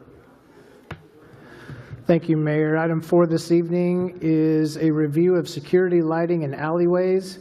Requested by the board at an earlier meeting, the city pays for the operation of street lights on street rights-of-way, and in residential areas, these lights are typically located at intersections and in alleyway entrances. The pending project to rehabilitate selected alleyways into inviting, secure spaces for pedestrians seems to have garnered some interest in further lighting of the alleyways. Historically, security lighting in alleyways has been the responsibility of private property owners, and they make the arrangement with the electric utility provider to get the light installed, and then they pay the monthly fee. If the city undertook such a program of overall lighting of alleyways, that cost would be transferred to the city. Further, while increased lighting in alleys is seen by some as security measures, we also hear the opposing view that such lighting pollutes or intrudes upon the quiet enjoyment of backyard spaces. Director of Public Works, Matt Meeker, is here and will further report on this item and answer questions from the board. Administrator Demon's pretty much covered everything there, and I'm basically here to answer any questions. Basically what we were looking at for on alleyway lighting, that if we added lighting to everything, to all the what I would say are drivable alleys or open alleyways, it would add about 2,000 lights to our system and would add approximately somewhere in the neighborhood of $280,000 to $340,000 a year to our electric bill for lighting. And I'll open it up to any questions. Okay, thank you. Director Rigo. So that was, my question was in that vein. I just wanted to make sure I was following along correctly, that it would be 60,000, would it be 60,000 more dollars than what we're already spending to add the 2,000 lights? Did I follow the memo? No, it's anywhere from $280,000 to $340,000. I see. Yeah, we're spending a little over $1.4 million a year currently on lights. Okay, thank you. And I appreciate, I didn't really have any more questions. I appreciated this information, because as Jeff mentioned, folks seeing some of the recent lighting projects have reached out just to inquire about the feasibility of doing that on a larger basis and what that would cost and things like that. So having this information, my questions are answered. Thank you. Thank you. Director Settle. Thank you. Matt, did you ever investigate what it would cost us to do the lights ourselves without doing it through OG&E or Arkansas Valley? I mean, that's been looked at before, but it would be taking over the system, I think, would end up being Yeah, I'm not really thinking about taking over the system. I'm really thinking about if we can buy a light as a one-time cost of X, whatever that dollar amount is, and then we pay the kilowatt per hour rate for the lights are on. So in there, we treat whatever the cost of lights are, some number as a capital cost, and then we have whatever the kilowatt rate is. So we're not paying the $9 to $13 per month for the pole and stuff. We'd say we can go buy that for, I don't know, some number, $2,000. I use a number, and it's a one-time cost. But we're going to spend, because it's LED, we're going to spend, $3 a year or $5 a year on that light. I'm just using an example. I don't know what the numbers are. Please, I just wonder, instead of going that route, could you look at a different route where we buy the lights themselves, install them ourselves, and then we pay a monthly charge or a yearly charge to OG&E? Because, I remember for the longest time it was $970,000 is what we paid for all the lights in the city. Now it's $1.4 million. Well, it's not. That's not just something overnight. That's been increasing. I know it has increased, and so my thinking is over the next 10 years it's going to be over $2 million. And so I just wonder, are we, state of Arkansas, the cities can be their own electric company if they wanted to. I'm not trying to advocate that. But I think there's got to be some way that we might look at putting the lights up ourselves and then tie into the grid and pay a monthly fee. Well, I can't say that is something that we've gone through at least twice, and if not 3 times, to look at that. And it was never something that came out. We never came out on the good end by taking over that, because we still have to essentially, under the regulations we're under, we'd have to allow OG&E to continue to essentially maintain the lights on the system and everything, so it didn't. It really wasn't a cost advantage to us to do that. Okay, thank you. Director Kemp. Thank you, Mayor, and thank you, Mr. Meeker, for being here tonight to address these questions. Are there some lights that are broken? Have we done an assessment of, or the lights have gone out? Have we ever thought about just sending out a night group to just see if there's some poles that we know are out but already put up? I mean, we do from time to time, but most of that comes from reports from citizens and everything, because the report has to come from us to OG&E, and so we generally get, it's pretty much daily, we'll get reports in from citizens about a street light being out, and we'll make that report to OG&E. But we do on occasion. I know, matter of fact, that was one of the things we did last summer. When I hesitate to bring up the mosquito spraying again, but when we stopped mosquito spraying, we continued the seasonal on for just a little bit beyond, just to give him some time before his time was up there, give him a little bit of a warning before his time was up. We sent him out at night looking and recording lights, and that's not the first time we've done that. We've done that on occasion with various employees, send them out at night. Usually about once a year we'll end up doing that. Yeah, because I just, one resident that I was talking to about this, one of the things that they ran into was they needed their neighbor had tried to call on it, but then they called the wrong person, and then this person was like, no, you need to call, and they told them who to call, and then it was fixed. Mm-hmm. But I think if we were to go around and be proactive in finding out where there's a pole that, hey, that light's not working and that needs to be addressed, that might help as well. What about, is there any sort of crime heat map that we have to overlay over our streets and where our lights are, and maybe we could focus on those high heat areas? I would have to defer the chief on that. If that's... I don't know if I think he might have slipped out. I would just ask administration, maybe that's something we could look into as well. Focus concentration where we know we're getting calls. I mean, I would say that we do have the crime data. We do have heat maps and such. It probably could be overlaid with something that OG&E might provide for us to indicate where we have dark spots, and we can see where those things overlap. Just thinking, let light expose the darkness where it needs to be exposed. I mean, and then we could take such a map and have our staff look and research the areas, the hot spots in those areas and what the lighting situation is. So. Yeah, you answered a little bit of this already, but I want to ask, just in case you want to clarify, how many calls do you get for lights? It's fairly regular. I don't have a good estimate from you, but I mean, we get calls every day. So yeah.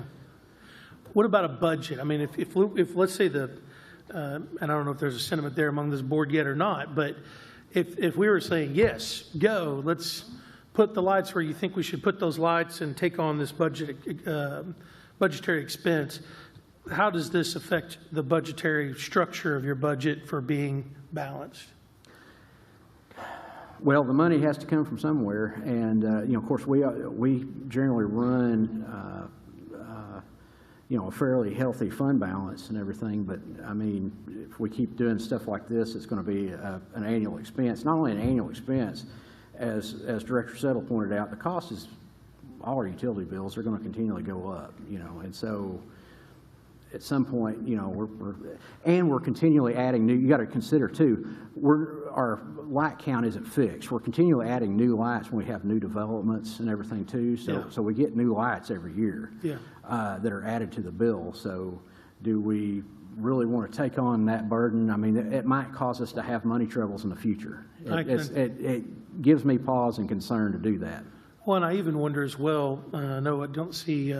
Dr. Joshua Robertson here. Mr. Robertson, I was wondering, would be like, is there any exploratory feature? We talked about solar offsetting city buildings, and then we have solar offsetting several people within the housing authority within one building that had 400 residents. Is there any thought of how a solar offset could help our street light even in the future for funding, as we're talking about? That's not going to get any cheaper, and I wonder if there's some sort of deal that could be made with OG&E about that. The question was that on there on solar, because that came up. I remember some discussion about that on the alleyway rehabilitation project, and on ownership and who's going to end up actually having to take care of them and who has the funding to take care of them.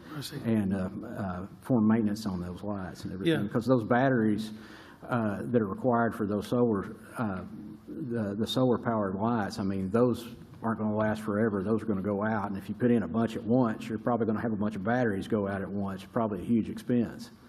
Yeah, and I think there's some parts of the town that I'm sympathetic that don't want to have their area lit up more. And then there are areas that do want this lit up more. And I know that Chief Baker did come back, and maybe I'll re-ask the question here, just maybe see if we can get any sort of consensus in this meeting. Chief, we were talking about how the police force maintains like crime heat maps over the city, and I know you've shown data maps to show where officers are having to respond and higher concentrated areas. And we were talking about, is there maybe a way to collaborate alongside the streets department to see, hey, this area tends to get more traffic for officers, and is there any increase of lighting that we should consider in priority areas and in a phasable approach? Sure. Yes, you can actually access that information on our website real time, or we can create heat maps or crime maps for specific areas of the city. And our officers are encouraged. I mean, that's crime control reduction through environmental controls is a very real thing. So, I mean, if we see someplace that is dark and we have a lot of calls to that area, we usually reach out to Matt or OG&E1 to see what we can do about getting lighting in those areas. I know I, for one, would love to see the streets department be able to work with OG&E with the map where these lights are, see about these areas that maybe have high concentration but also have darkness, and maybe have a report back so that we could kind of address those specific areas first and have maybe a more pointed, calculated cost versus increasing to $340,000, which then could balloon up from there. I think there should be some lighting addressed, and I think we could start with that data. That would be helpful. Yep, sure. Thank you. Director Rigo. I was just going to build on that briefly and say that, you know, if the math is correct, and even if you take the higher number of the $340,000 cost, assuming new poles for every light installed, and if you're talking about city, the total number is 2,000 lights, you know, that's $170 or so per light. If we found, you know, the targeted areas, you might be able to do a implemented program, you know, phased in over a number of years, or a pilot area or something like that in the year ahead for a budget number that would be, you know, very workable, I would say. Okay, thank you. Any other questions from the board? Okay. Any comments, Jeff, on this? Okay, thank you, Matt.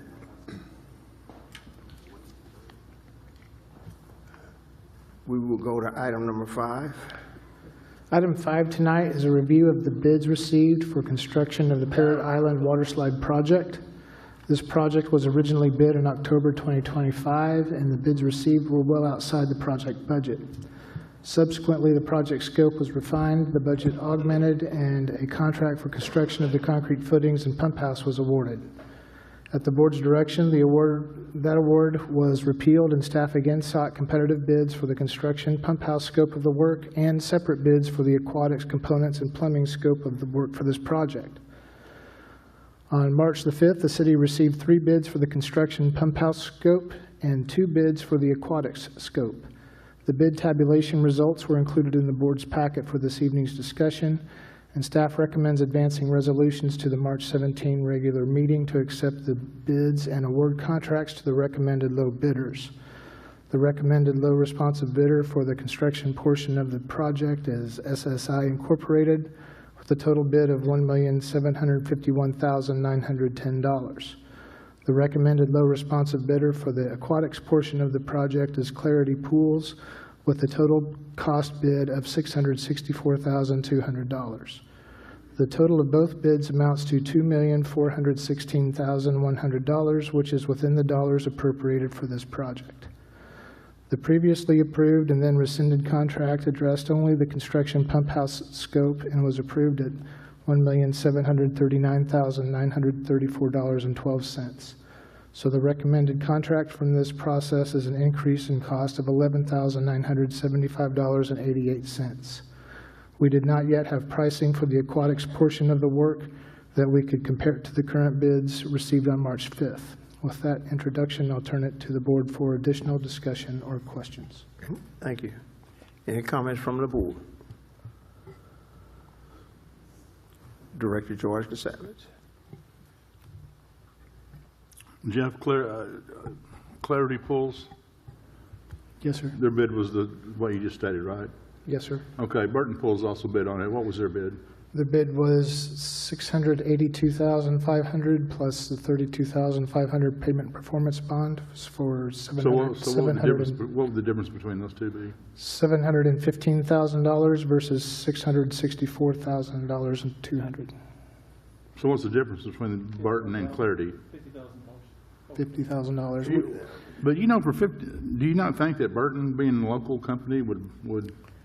We did apply, the city does use a 5% local bidder preference. Yeah.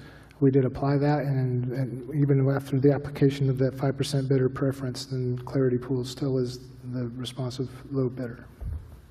Well, because what I'm afraid of, Clarity is going to come back when they get started and say, hey, we need to change orders. Well, like everybody else does. All contractors have been informed that this project is not, we're not going to do change orders unless we have a different change in scope. I just think Burton being a local company and you know, I think they,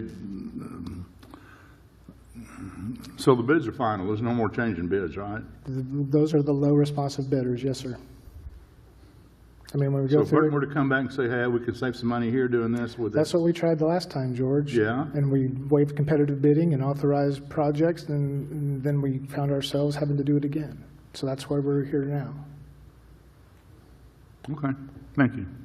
Any other comments? Director Savage. Just for clarity, are you now in favor of the water slides? No. But I would rather see a local company get the bid than somebody from Little Rock. I mean, I did have a question about the bond cost. If you look at SSI and Steve Beam Construction, their bond cost was in line with their project cost, but when you look at Royal Ridge, their bond cost was $87,000 when the other ones were $17,000 and $19,000. I didn't understand that discrepancy. And I did not ask them to clarify that. They were not the responsive bidder. Is that what the bond cost was when they bid the first time? As I understand it, that was lumped in together with their overall cost projections, and I did not see a specific amount attributed to the payment performance bond. Well, I would say, you know, they weren't the lowest, so that shows competitive bidding works. That's why we shouldn't be waiving competitive bidding. Okay. Thank you. Thank you. Director Kemp. Yes, Mayor.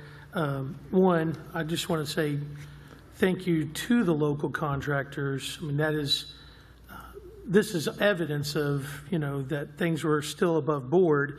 The price point that SSI came back with was $5,000 under the Royal Ridge public number, which is fine. That's part of what bidding does.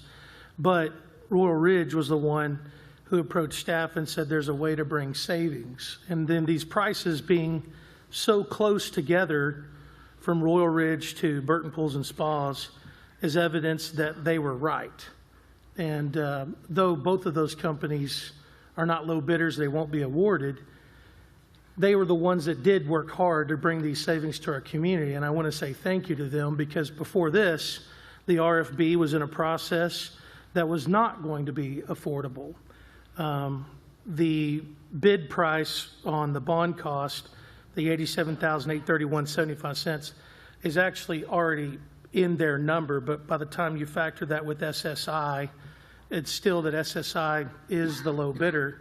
So, I mean, to the point I made in public, if anyone can help us, let's do this. I mean, these companies came forward trying to help us, and yet this process, now it shows that they were right, and we have a process to move forward. Well, when you factor in the bond cost, it's almost $100,000 more. Point of order, I have the floor, so you can talk to the mayor about that one. But I would Well, say. you're just putting out misinformation. That's not true. No, it's, Go ahead. yeah, this is me calling and asking, why was your bond bid so high? And I'm telling you what they've told me. But I'm just telling you what's in the Okay. agenda packet. Let's keep Correct. some more. You'll be next in the But to the point I would say is that we have this, thank you to them that brought this forward. When you see that the other two pool contractors, I mean, I know Director or Administrator Deeman has talked about we didn't receive other bids, but we did get a second bid. We went back in the process. When we talk about waiving competitive bidding, we've forgotten that all people who issued bids to build a pump house were able to reissue a bid, and they did. So this is really a third bid for the pump house. And so at that point, that's where we stand.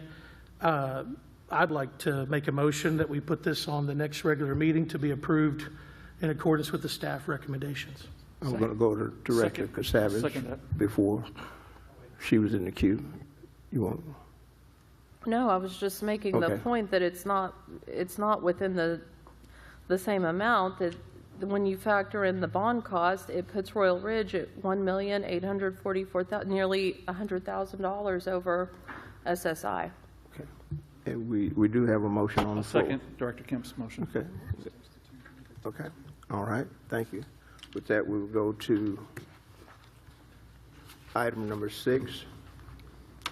Item 6 tonight is a discussion of the management of the water park for the 2026 season. A request for proposals was issued in December, and we received 5 responses. 2 of the responses were deemed by the review committee as suitable, having managed parks or facilities of similar size for municipal governments, including ARM and one other company. Being familiar with the ARM team, the review committee met with the other company to discuss the proposal and approach, and while they offered an affirmative transition plan, they also followed up with a recommendation that the changing operators for 2026 season could be disruptive to the park's success for 2026. Ultimately, the review committee determined that the more time was needed for a proper transition if a change in management were to occur, recommending a change would have other challenges as well, but the first and foremost consideration was the impact of the park's startup and operation for the season. With that in mind, County Judge Steve Holtz and I are recommending to the respective governing bodies of the city and county that we enter into a 1-year agreement to continue management from American Resort Management for the 2026 season. Further, we recommend that we reissue an RFP for management services no later than July, with a new agreement starting after the park's 2026 operating season.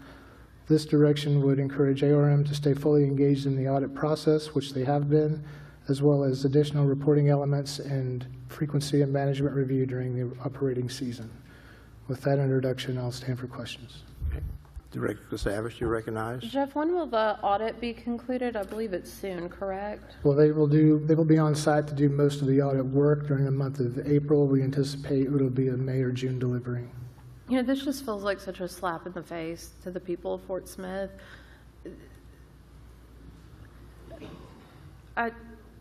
Public trust is at an all-time low. And then to continue with this company that led us down this path to these water slides, it's a slap in the face to the people we represent. I mean, you continued their agreement from December through now on a temporary agreement. If you need to do 1 more month to get the audit done, that's one thing. But to another year, I'm not in favor of that. Okay. Director Neil Martin. I would like to see the bids that we received. I think that's important for us to look at. And I see this agreement with ARM. Did anything change in the proposed agreement? Other than removing items that relate to multiple years. Could we get a red line copy of changes? Is that possible? I believe so. I'll ask. Okay. Yeah, I want to see that. And it looks like they did give some projections at the very end of our document. It looks like they're projecting a... I attached their proposed budget for 2026. Yeah, it looks like they're projecting a modest surplus this year, about $50,000, $46,000. I'm assuming that takes into account additional patrons due to the water slide? Not necessarily, no. I mean, if the water slides are up and operational during the season, we'll consider that a bonus. Will they be? Are they expected to be? That construction, I can't imagine that they will be operational for much more than just a portion of the season, if at all. Okay. Would hope so. So we got a mild net gain projected, so. Right, but they did tell me that this budget projection was based on not having the slides operational for this year. So if those were operational, we could see an increase there. Okay. Yes. Director Savage? I mean, even without the results of the audit, we know they lost an $8,000 check. I mean, if I were working with somebody that was that negligent, I'd be done. I don't know why we're even entertaining this. Thank you. Are there any other comments or questions? Okay. Seeing none, this time we will go to item number. Jeff, you need a motion to put this on the agenda. Motion to put it on the agenda. Okay. We need a second. Second. Okay. Thank you. With that, we will go to item number 7, review of the preliminary agenda on March 17th. I'm sure you've looked at that. And with that, we'll go to the citizens forum, Madam Clerk. The first is Jimmy Harrison.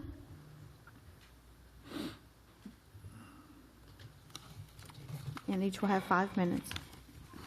Yeah, my name is Jimmy Harrison, and I want to talk about water bills. My wife's water bill we paid this month was $130.43. Normally our water bill runs $64.02, and it had 38 days on the billing cycle. I would like to know why it had that many days on the billing cycle. Normally it's 30 days. Somebody answer him? Yeah. I'd like to know too. Director Good, you want to make a comment? Yeah, so in speaking with Joshua Robertson, I actually took your call, took your concerns to Joshua, and his response to me was the delay was due to weather. Some days in certain areas, they just didn't work. The trucks didn't go out. I don't really want to say more than that because that's all I can really remember. It was weather related. But, you know, some of the trucks were able to go out, certain locations, and some were not. Some days, I don't know if anybody went out. But he did say it was all weather related. And we did speak to the fact that that even though this billing cycle was 38 days, your next billing cycle would be shorter, so you'd see the not any savings, but you would see that shorter amount of charge on your next month's bill. Okay. All right, thank you. Jeff, would you make sure that you or Maggie follows up with Jimmy and Linda and just has a real personal touch with them on this? You know, Jimmy and Linda are here each and every week, rain or shine, meeting with us, talking with us, learning about the community. Sorry that there was that it was different and that there was a disruption and that there was something that was out of the normal habit with y'all and that it was frustrating. So if you guys could just please follow up with Jimmy and Linda, and thank you, Director Good, as well for the work you've already done too. Thank you, Director Rigo. Thank you, Jimmy. Okay, thank you all. Okay, thank you. Next, we have Shane McKinney.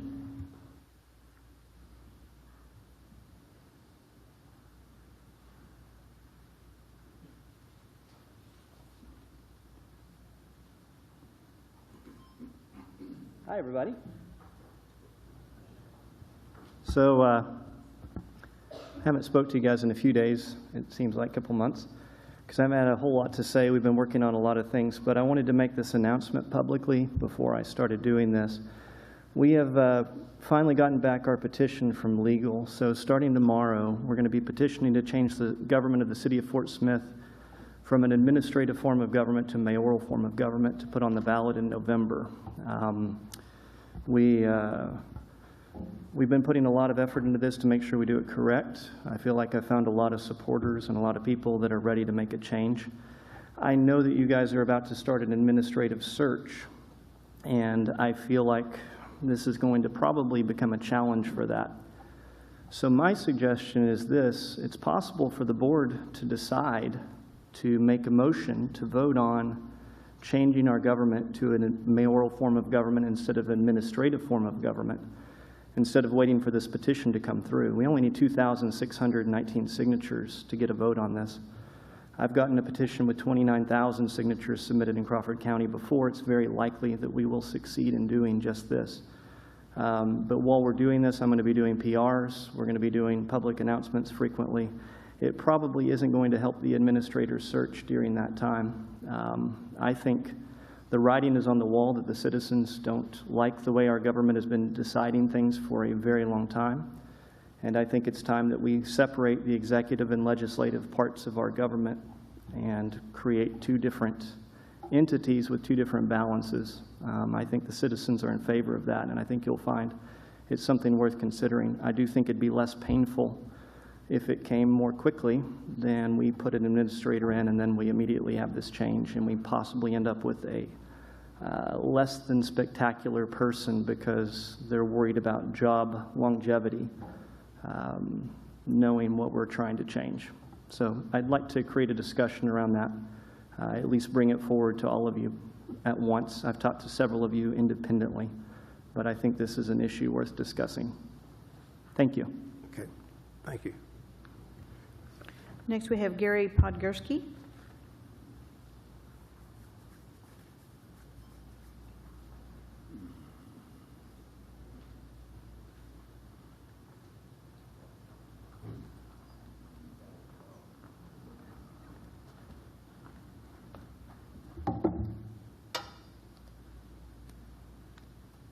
Good evening.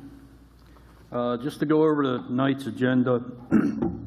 So on item number 1, I asked that the board direct the city engineer to take in consideration the cemetery and the major dates that are coming up. So that would be Veterans Day, Memorial Day, and Marys Across America.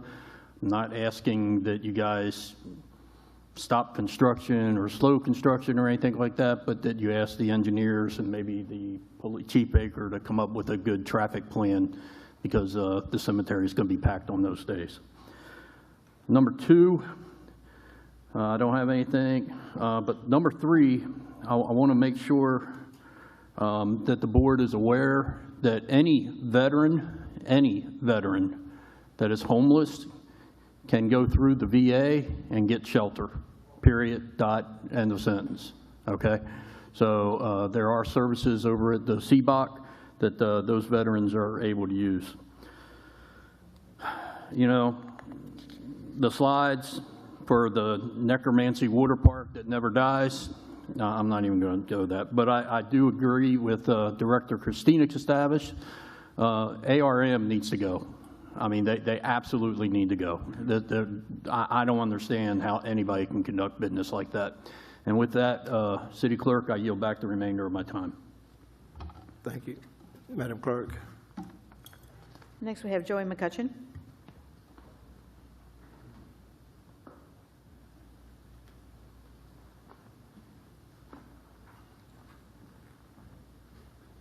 Thank you, Joey McCutcheon, Fort Smith.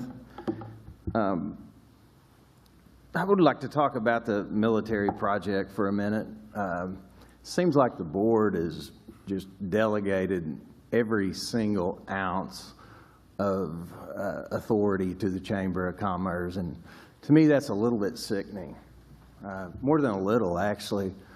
You know, I had one board member tell me that when we have a massive, what is it, a Boeing 737 fly-in Air Force jet, didn't even know that they were coming into town. I wonder how many of you did.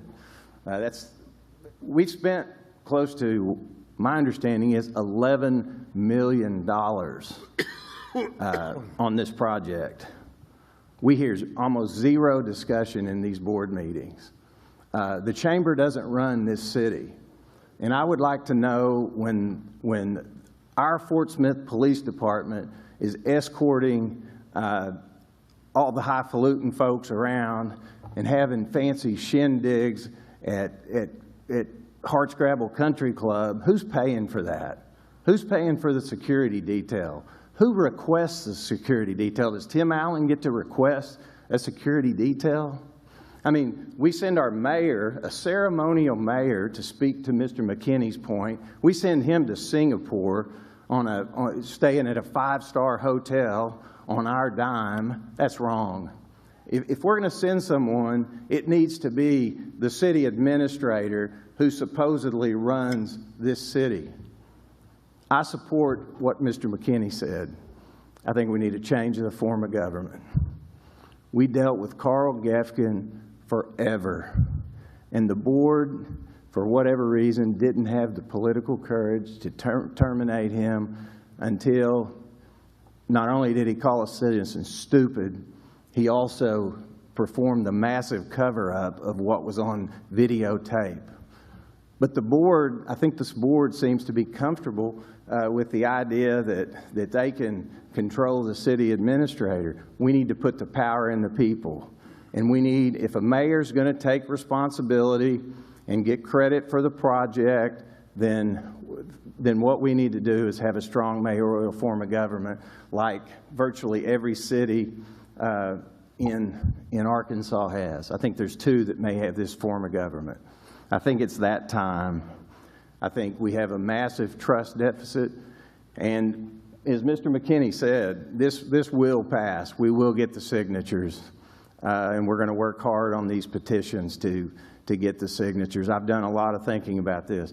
Obviously, you got to have citizen engagement if you're going to have a responsible government who's going to respond.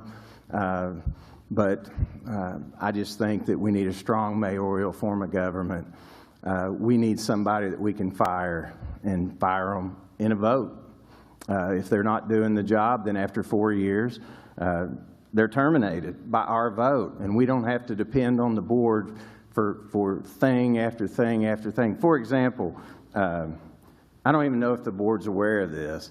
I spent hours upon hours in a lawsuit, Brian Westmeath versus the city of Fort Smith, for nothing other than a proclamation that Carl Gefkin, according to Judge Greg Magnus, violated his authority when he entered into the CPRG agreements on behalf of the city. You know, the $99 million, you know, all the memorandum of understanding that the board didn't even know that he had executed with Little Rock and Northwest Arkansas. I think the city, our city's part was like 14-something million. But you know what? Once I filed that lawsuit, the city, the board miraculously approved that unauthorized action by ratifying it after the fact. That's what this board did. And then we talk about Parrot Island. You do no bids in the cover of darkness. I mean, now we know we've got at least 3 local people who bid on the project. So we're going to do no bid. And then what do? Just like we did here, we vote on it. Okay, the lawsuit's dead. I'll tell the board tonight, I'm going to dismiss the lawsuit. I ask that I get my filing fees back. $162, but your lawyer saw fit to fight that, which is ridiculous. I wasn't asking for attorney fees, but I will dismiss because now you've corrected the problem, even though, again, it's after the fact. Thank you. Next, we have Dan Williams.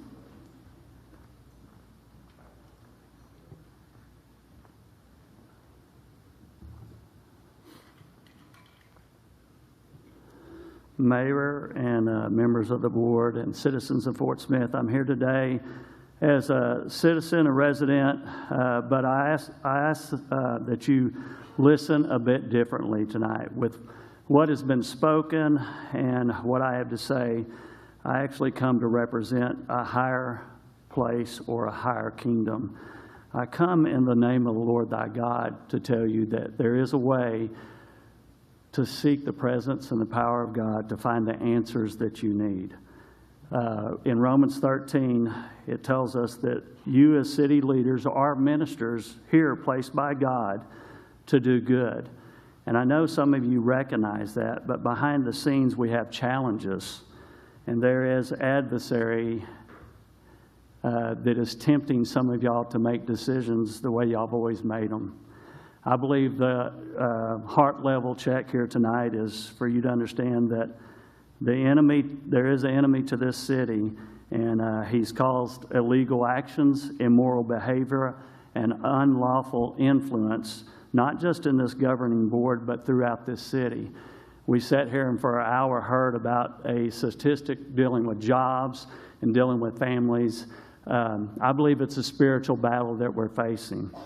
I believe that we have an authority that we could come under as a board.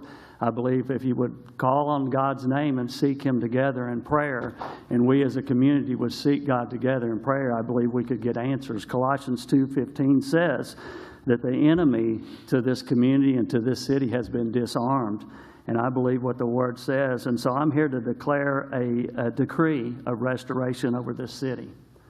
And I'm here to speak to your hearts tonight and to your life, understanding that the power and authority that's trying to rule is being dismantled. And if it takes the city government to be dismantled, then we have to put a mayor that will lead this city with some kind of spiritual authority and some kind of gumption to speak truth and not waver in that truth and not make backroom deals, but do it with integrity and admit when they're wrong, then that's what it's going to take. I believe what it says in John 16:11, it says that we've been given this authority, but I also believe that God is our judge. And there is a judgment on this city right now, and there's actually a judgment on this board. To the mayor and to you board members, you are the gatekeepers of this city. Your pen and your voices carry weight in the natural, but they could carry more weight in the supernatural. I've been coming for over 2 years, and there's things that have been on my heart for 2 years that I wanted to say, but I didn't feel like it was time to say them. But tonight, for whatever reason, is the night.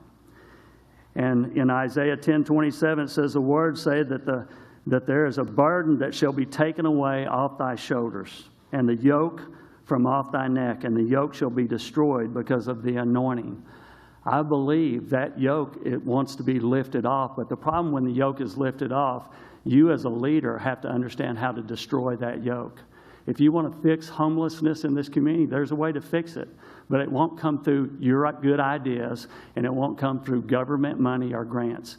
It will come right out of the throne room of God, and we can be a people of God that honor Him, and He will give you the answers that you need.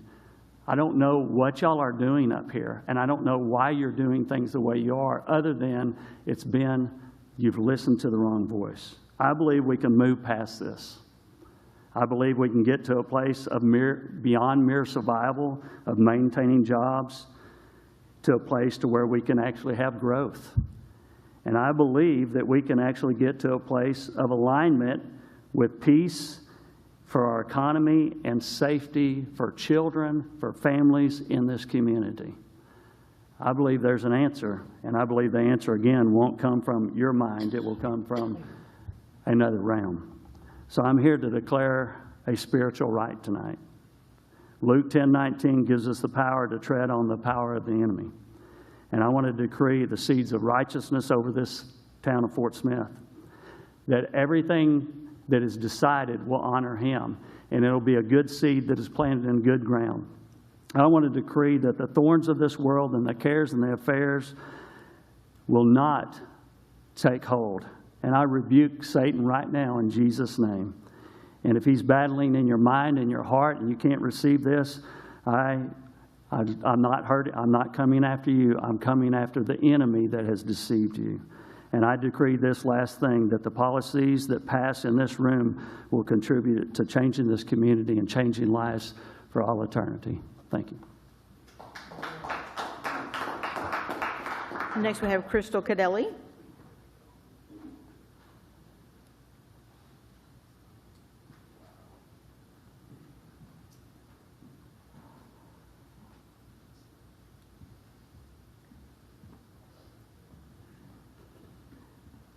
Good evening, Board. I am very excited to hear that Fort Smith has been named a finalist for the Elon Musk Boring Company project. Opportunities like this can bring innovation and attention to the city, and I fully support pursuing any creative solutions that strengthen our infrastructure. However, the city needs to be transparent with the people of Fort Smith. The tunnel is not a solution to our water infrastructure transmission line problem. It may be a great protective structure for a transmission line, but the city will still be responsible for replacing the line that project alone is estimated to cost between $150 and $225 million. We are also facing the challenges of the consent decree. While I'm grateful that the city received additional time, I disagree with the statement that it's behind us. In reality, we have simply traded an immediate problem for a future one. The city reallocated the bridges, streets, and drainage tax to help fund the consent decree. What will our streets and our drainage look like in 30 years? If we are not careful, we are setting up our children and our future Fort Smith residents for the same infrastructure and financial burdens we are currently facing. We already have serious drainage issues throughout the city, so severe that in some cases the city is purchasing flooded properties instead of fixing the problem. I say all of this not to be negative, but because I believe we must refocus our priorities. We need to stop chasing glitz and glamour projects and start focusing on the core infrastructure that makes a city viable. We must stop being reactive and be proactive. Fort Smith once thrived, and it can thrive again. Strong infrastructure and low cost of living attract people. People attract businesses, and businesses bring jobs. That is how a city grows. We must stop spending taxpayer dollars on projects that don't move our city forward, like the disastrous waterslide debacle or things like the Acme Brick project. We have heard time and time again residents saying they cannot afford their water bills. But in reality, I remember being here. The discussion on how it was going to impact our citizens was way less than the conversations that we've had on a water slide that is costing the city millions of dollars that could have helped mitigate the water rate increase. We have got to start making good decisions for the people, not for ourselves, and that's what I'm seeing a lot of. I do believe that this city can thrive, but we have to work together. And we have to make responsible choices. And that's what this board is going to have to start doing. I keep coming not because I love to spend my time here. I'd rather be with my family. I'm not getting paid to be here. But I do it because I love this city, and I want the best for the residents of this city. I want our children to grow up and have children of their own that remain here. And as the gentleman spoke earlier, the city is flat. It's not growing. It's not affordable. Our housing's not affordable. Our water's not affordable. What's going to keep people here? What's going to get people here is for us to do what is right and to fix our infrastructure and to bring businesses to Fort Smith. Thank you very much. Next, we have Richard Morris. Richard Morris.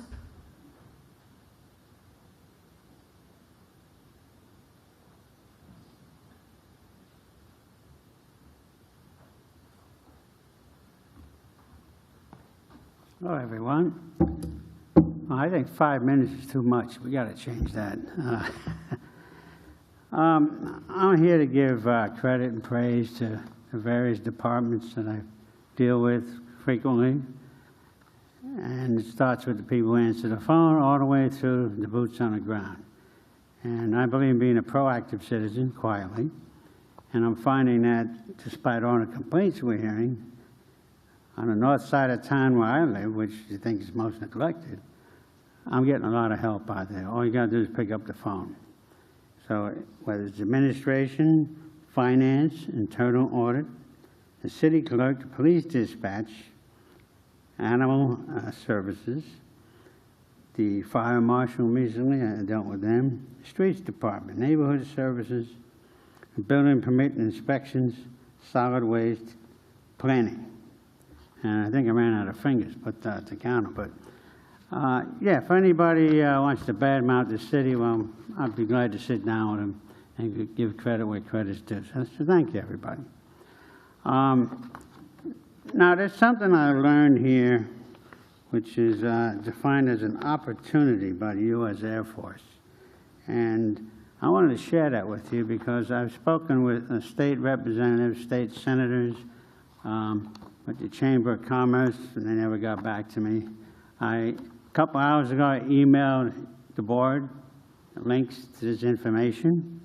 And in a nutshell, let me read you. This is from Defense News, January 29, 2026. U.S. Air Force looking for contractors to train foreign pilots.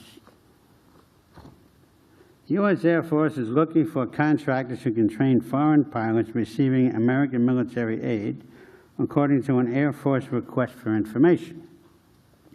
Training, which we conducted at bases in the continental United States, includes instruction in a variety of combat and non-combat missions and using numerous types of demilitarized or commercially derived aircraft. That means other than the F-35. Well, I would like to see Ebbing and Fort Smith become the epicenter of training for foreign pilots worldwide. Now, nobody at the Chamber seems to know about this. Some representatives I spoke with don't know about it. It's in the nascent stages. It's just beginning. I'd like to see somebody pick up the ball and run with this and promote it. I would ask Mary McGill, when you were in Phoenix recently, did this ever come up in conversation? Okay, so, and if it didn't, well, it's new. Now, the dates involved here from the Air Force's own notice here, it says that published date was January 28th, a response date by March 4th, and inactive date March 19th. And any latecomers won't be considered in this marketing and research study. So the title that the Air Force puts on this is the Foreign Military Sales Advanced Training on Commercial Derivative Aircraft, CDA, and Demilitarized Aircraft Capability Assessment. That's a mouthful. So I hope this is an opportunity we can get in on real early. We've demonstrated this community is receptive to the Air Force. There's a culture here. The Air Force has been here for long before I was born. I think. Maybe I'm older. Maybe I'm not as old as I think. Okay. Anyway, I got it backwards. But anyway, there's something somebody needs to look into and capitalize on this economy, because the last thing I want to see is some other air base gets this and demonstrates they're far superior. And when political things happen, where maybe the F-35 is going to be relocated or something like that, foreign militaries are starting to build their own F-35 type aircraft, so nothing's a guarantee. So let's get in on this early. I don't know who to call. I've never received a call back from the Chamber of Commerce, which is very disappointing to me. That's all I have to contribute. So I figured I'd bring it to leadership and check your emails. You've got the information, and it looks promising to me. So thank you. Next, we have Quentin Cunningham.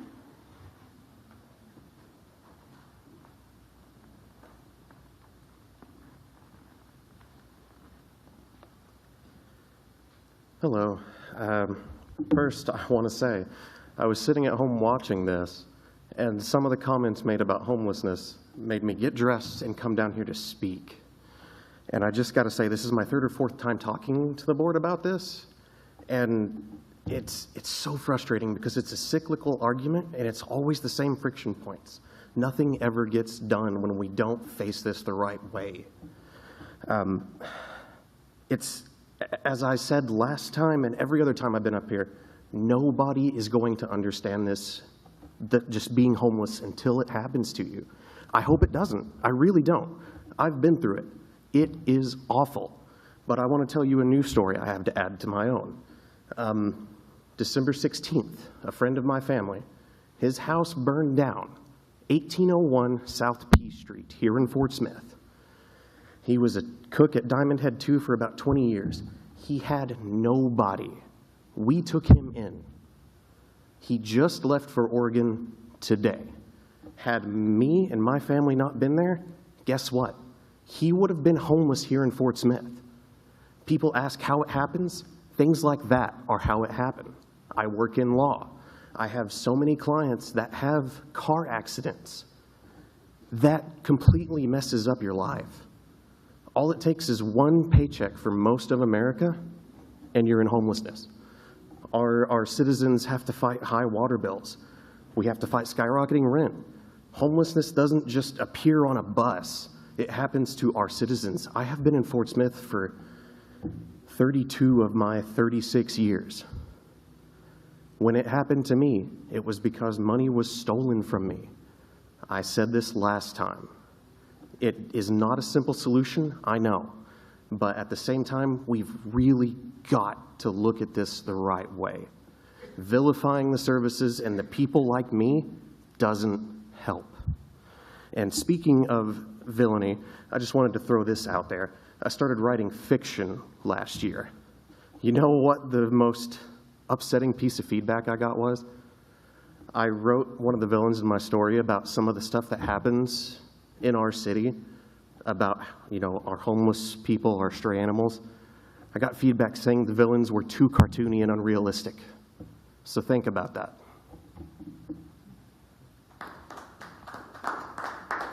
Next, we have Sarah Harrison.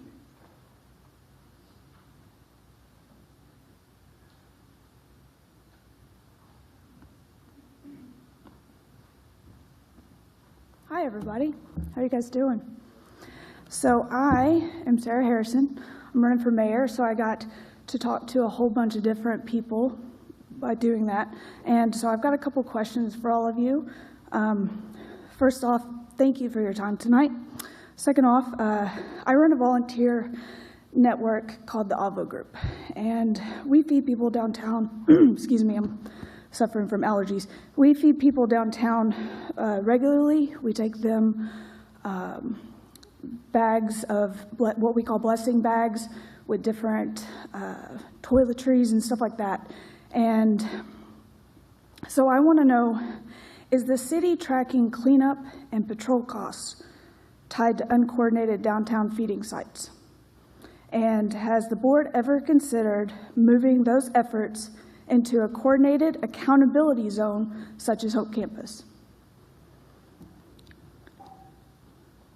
Anybody? Does anybody know about what? Well, I mean, not specifically, but I think part of that discussion regarding the relocation of the Hope Pavilion from Hope Park to the Hope Campus was a part of that, part of starting that discussion, yes. And then the tiny homes, did that ever become a thing? Is it going to be completed? It's going to be. It is? Yes. Okay. Miss Chapman back there leads that effort. Okay.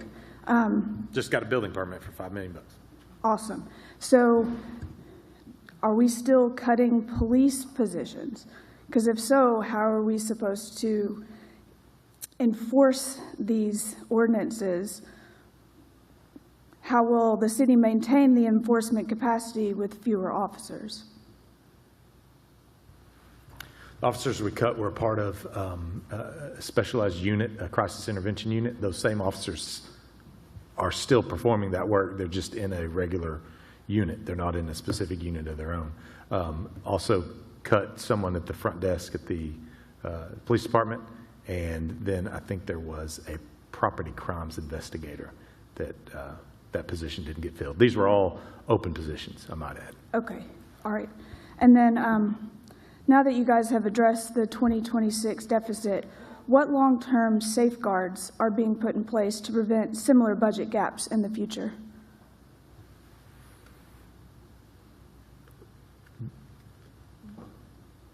We are breaking even for 2026. That was our goal. We've been positive 8 out of 10 years. The last 2 years we saw that was an issue, and we're in reverse that. So we budgeted even in the general fund. I mean, there's 4 other funds here that we're talking about, but we I mean, the goal was to cut 70 some odd open positions, cut other items, mosquito spraying, all these different things. We made a decision to cut. Okay. I would add to that we're doing also doing more active quarterly budget reporting than we've done in the past, particularly over the last 2 years. And the board has expressed interest in more regular quarterly type of budget review on that reporting. And so I think that will help keep everyone on this dais and all of staff mindful of what our spending looks like. Okay, good. And then that was all of my questions. I do have an outside of the box idea before. What do you guys think about using the higher ground, non-flood prone areas of the Acme land to build more tiny houses? Well, we weren't building the tiny houses. That's through a nonprofit organization.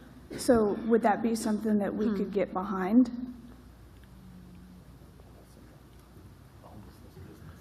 Yeah. I mean, that would put us in I mean, that would be in the homelessness provider business. I don't know if, I mean, we've got providers that do this, and that's what we want to lean into that as much as possible. Recently Next Step changed their mission from the Next Step Day Room into a non-congregate housing model, which we're supportive. It's over there by the Hope campus. So, I mean, I think those 2 entities and others, I mean, it's not just, those aren't the only 2. I think they do a good job providing services for our homeless folks. What about job fairs? Have you guys thought about job fairs for people who need jobs? Because a lot of people out there are having problems finding jobs, at least the people that I'm talking to. I know the chamber had a job fair no later than a couple months ago, and I know that today there was a bunch of companies at Peak interviewing students. Okay, good. So that's out there already. And I also think there's those kinds of services at Hope and maybe with Next Step as well. Those they're trying to get folks out of homelessness into homes, jobs, those types of things. Well, I would think also that the ladies that were here earlier with Western Arkansas Planning and Development District and the operation of the grants that they facilitate, they do try to do that outreach towards folks that are job seekers. All right. Well, that was all of my questions. Thank you guys for your time. Have a good night. Madam Clerk. And last we have Sharon Chapman.